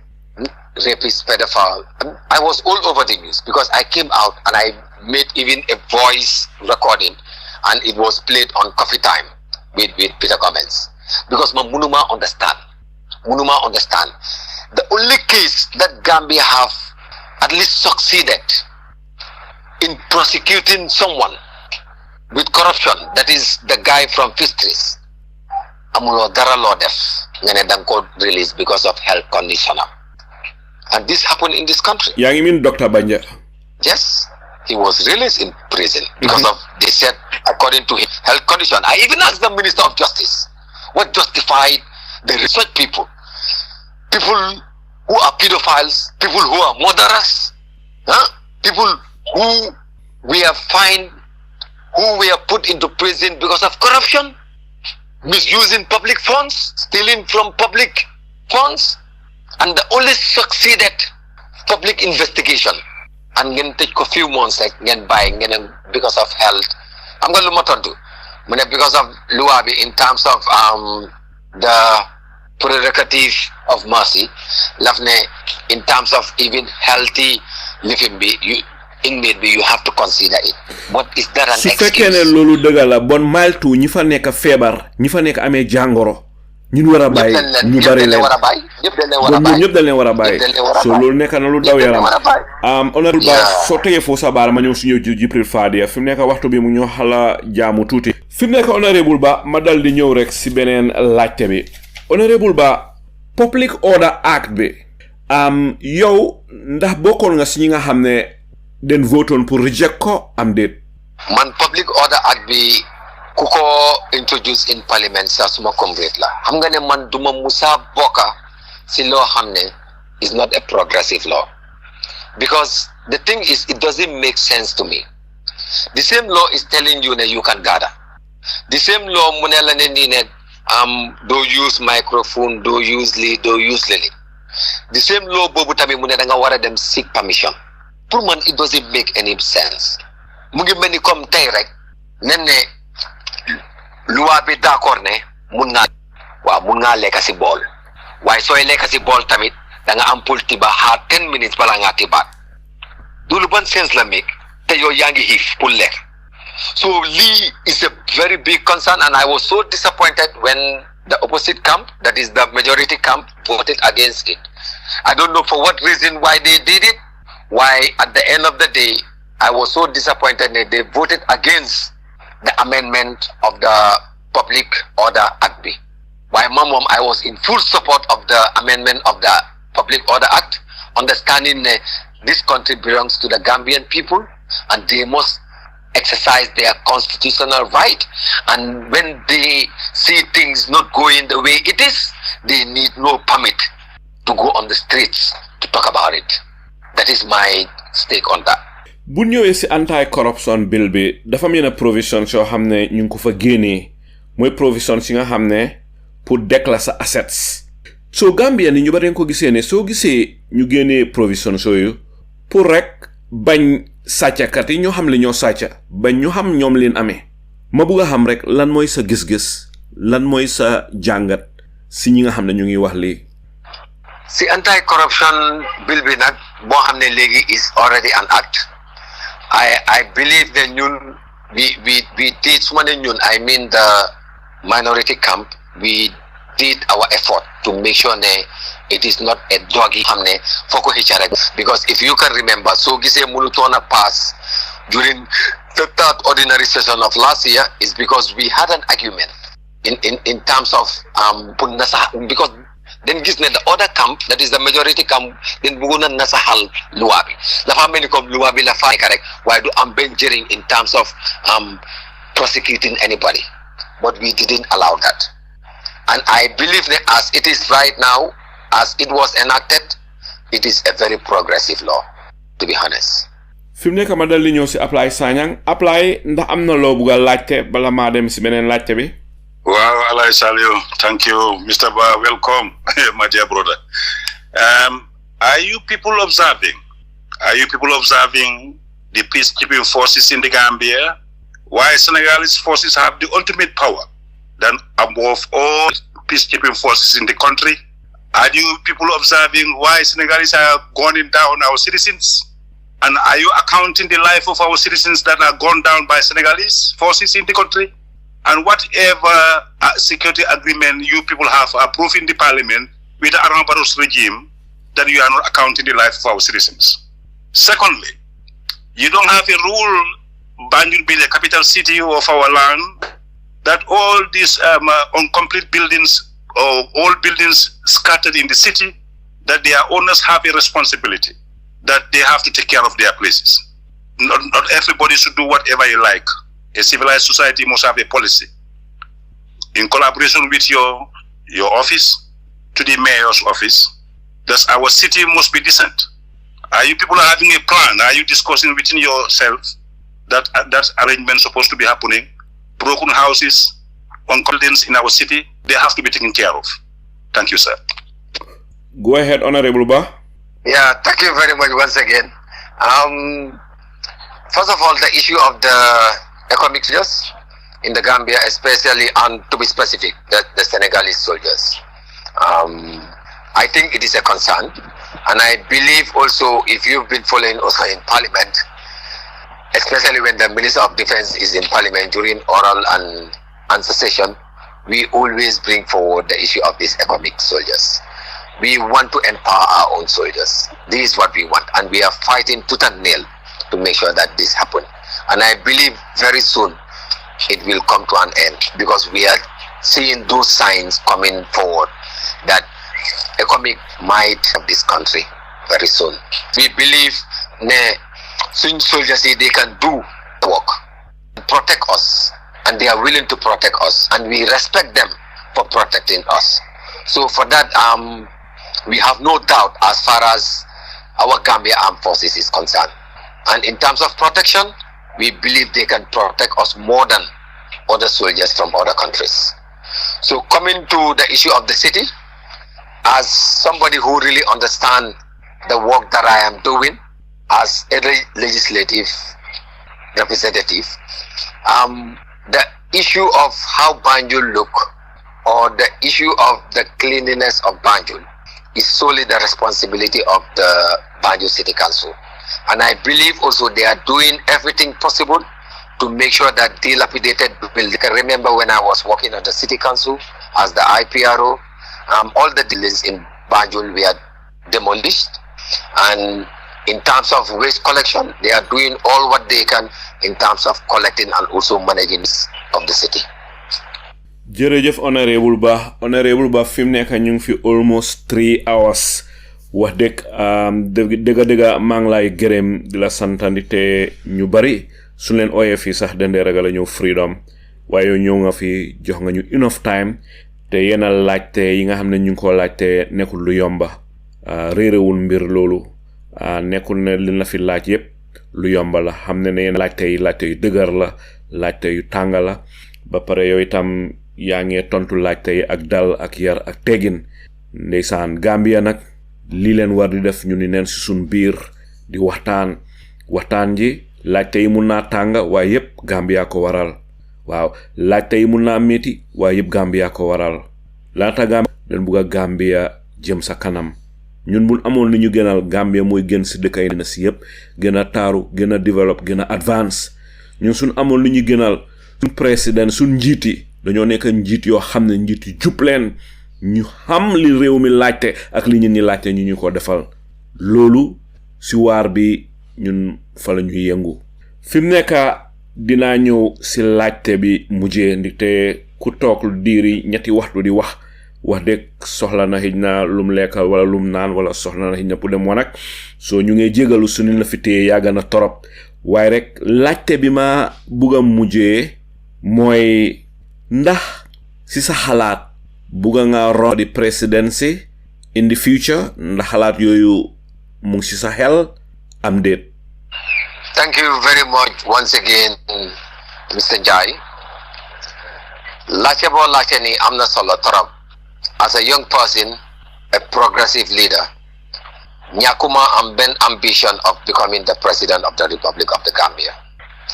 Te man numa ko lay waxee rek mbiri si loxo yàlla la lee nekka te yàlla su fekkee ne reda na suma jëyiine dinaa musa nekka président yi Gambia. I am nobody to turn my back on my destiny. Te yàlla si boppam daf ne doomi aadama bu nekka you must believe in your destiny. Politics is what I choose, and a very honest politics to the people. So I will do all what I can, them to the extent of Falamuna M, to make sure I support my people no matter what. Di ñaan yàlla nag yàlla dimbale ma si di ñaan yàlla tamit ne nit yi am xoli accept ma as a very good representative and leader. Di ñaan yàlla tamit pour make sure ne képp mbébét boo xam ne ñu ngi ko amal suñ réew ak suñ niti réew yi especially mbébét yu baax because doomi aadama rek la di ñaan yàlla mu nekk mbébét yu baax yàlla def mu antu wax nga fi lu am solo nag in terms of this interview bi su demoon 4 hours sax I don't mind parce que waxtaan especially ngay waxtaan ak sa askan lu am solo la parce que xam naa ne ko laajte yëpp laajte wuñ ko rek for the of bëgg a koo laajte tuutil ma laajte wuñ ko tamit pour teg ma xam ne àgguma fa waaye dañ ko laajte comme noo ko waxee for the interest of the Gambian people te xam naa ne these audios wala this interview will reach out to so many people te to reach out to those people they must understand what I am saying. They must also understand what you are asking. The taxi tamit so gisee ñu ko def yëpp is all geared towards making sure that we have a progressive Gambia. Because tey Gambia su waree nekk at the limelight in the world, ñun ñëpp will be so proud that we are Gambian. And indeed we are proud that we are Gambians. Te ñaan nañ Yàlla ñu bokk to that process pour make sure ne agal neen Gambia foo xam ne àdduna bi yëpp dinañ ne Gambia fii leen toll, especially when it comes to development, because this is one of the most fundamental things that we should focus on as a country. One, believe naa ne the issue of harnessing demographic dividend. As a country, we know that we are constituted, population-wise, we are constituted by the young people. Let's make good use of our young population by making sure that we give them quality education. From the issue of debate should be our focus. Young people should get skills so that we can come up with so many development initiatives to run this country. The issue of women in STEM, gis nañ Gambia léegi ñu ngi am lu ñu ooyee women in STEM, that is women in science, technology, engineering and maths. Why shouldn't we encourage them? So in education system, why can't we at least as part of our curriculum what is called digitalized literacy? We have seen how advanced the world is moving. Some parts of the world, they already started using what is called AI, that is this artificial intelligent things. At the end of the day, it is helping them to minimize the work that people are doing. So why can't we prepare ourselves? Like I said, here against 2050, that window in terms of demographic dividend will close. Because if you look at our young population right now, by 2050, they will grow up. And we will have more grown-up people than young people. So what are we doing to better prepare ourselves? I think these are very important things that we must put in place and make sure that all the resources that we should put in place to prepare ourselves should be available. And how can it be available is to focus on these things. The issue of agriculture. Agriculture is the backbone of the country. Yes, I agree. But I can also disagree in a sense that if agriculture is used as a means of punishment, go to the villages today. What they will do is, if they want to punish a young person, they will tell you go to the farm. That should not be the move. Agriculture should be used in a form of a motivation. It should be used in a form of making sure that you grow what you eat and eat what you grow, but not use it as a means of punishing young people. At the end of the day, hate the farmlands. And this is something that we are seeing in this country, and the Ministry of Agriculture should come up with very sustainable projects and also mechanisms that can help to enhance our agriculture system in this country. It is high time for Gambia to eat what we grow and grow what we eat. That is what we call for, and we believe if we work together, that can also happen. Our economy, the Ministry of Finance, and also the Central Bank of the Gambia should work strategically to see how best they can enhance our economy. Because the fact of the matter is, and also GRA, because they are responsible for the collection, the fact of the matter is, we are seeing all things that are happening in this country. What is happening as far as our economy is concerned? Our economy is deteriorating, to be honest, and this is unacceptable. Why technocrats are in positions to help us to run this country? Sometimes the situation sometimes with some of these technocrats is like it's a clear manifestation of dishonesty.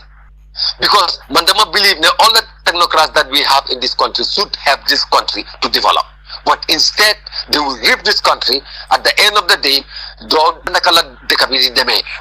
three things in the board, which is very unfortunate. And the issue of infrastructure, we are seeing some of the in terms of infrastructure, but we want sustainable infrastructures in this country, because this is one of the tools that we, and the most important among them is good governance. If we don't have people that love and respect this country to govern the affairs of this country, let us forget about Gambia, to be honest. Mr. I wanted to share with you, and I also want to thank you, Mr. Njai, with each and every person who was on this platform to ask me a question. Wow. And I believe that this is how I talk.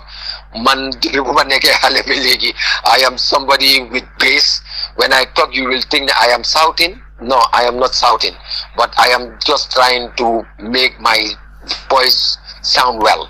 So mangi jegal su fekene waxna lo xamne waruma ko wax ba pare tamit di sante yalla di gërem yalla tamit si energy ak opportunity bu ma jox ni pour ma participate to, and I hope ne inshallah we will advance it by making sure ne other honorable members from Banjul included in our next interview, so that we can talk about issues pertaining Banjul and by extension the entire country, and how we come up with solution to our problems as a country. Thank you. Jerejef Honorable Modou Lamine Bah, ñu ngi lay gërëm di la santa si waxtu bi nga jël, waxtu bi yagana di la gërëmati di la santaat si lépp loo xam ne séedoo nga ko ak askan bi, séedoo nga ko Gambien yi. Ablaye Sanyang yow itam ñu ngi lay gërëm di la santa, ñu ngi gërëm Jibril Fadia di ko santa, di gërëm tamit ki nga xam ne moo kooloon di Mr. Iliman Jallow, moom itam ñu ngi koy gërëm di ko santa. Honorable Bah, ñu ngi laa gërëm si li nga ñëw fii si freedom nag ñu bari dundee ñemeñ pour di fi ñëw, waaye am nañ yaakaar ne li nga ñëw nii dina ubbi bunta boo xam ne ñeneen ñi tamit dineen toppa xam ne fii mbépp ko xam ne indi neen la fi nga doon sun gan dineen waxa yow si yar ak si teggin. Fi kenn du fi saaga, kenn du fi tuutule ñet, waaye nag liñ bugal laajte dineen ko laajte, waaye dafay jaar ci yar ak teggin. ñu ngi lay gërëm bu baax di la santa, fi mu nekk du def lu dul dal di la mee rek yow itam nga dal di dem noppale ko jëndi te waxtu bi yàggoon na.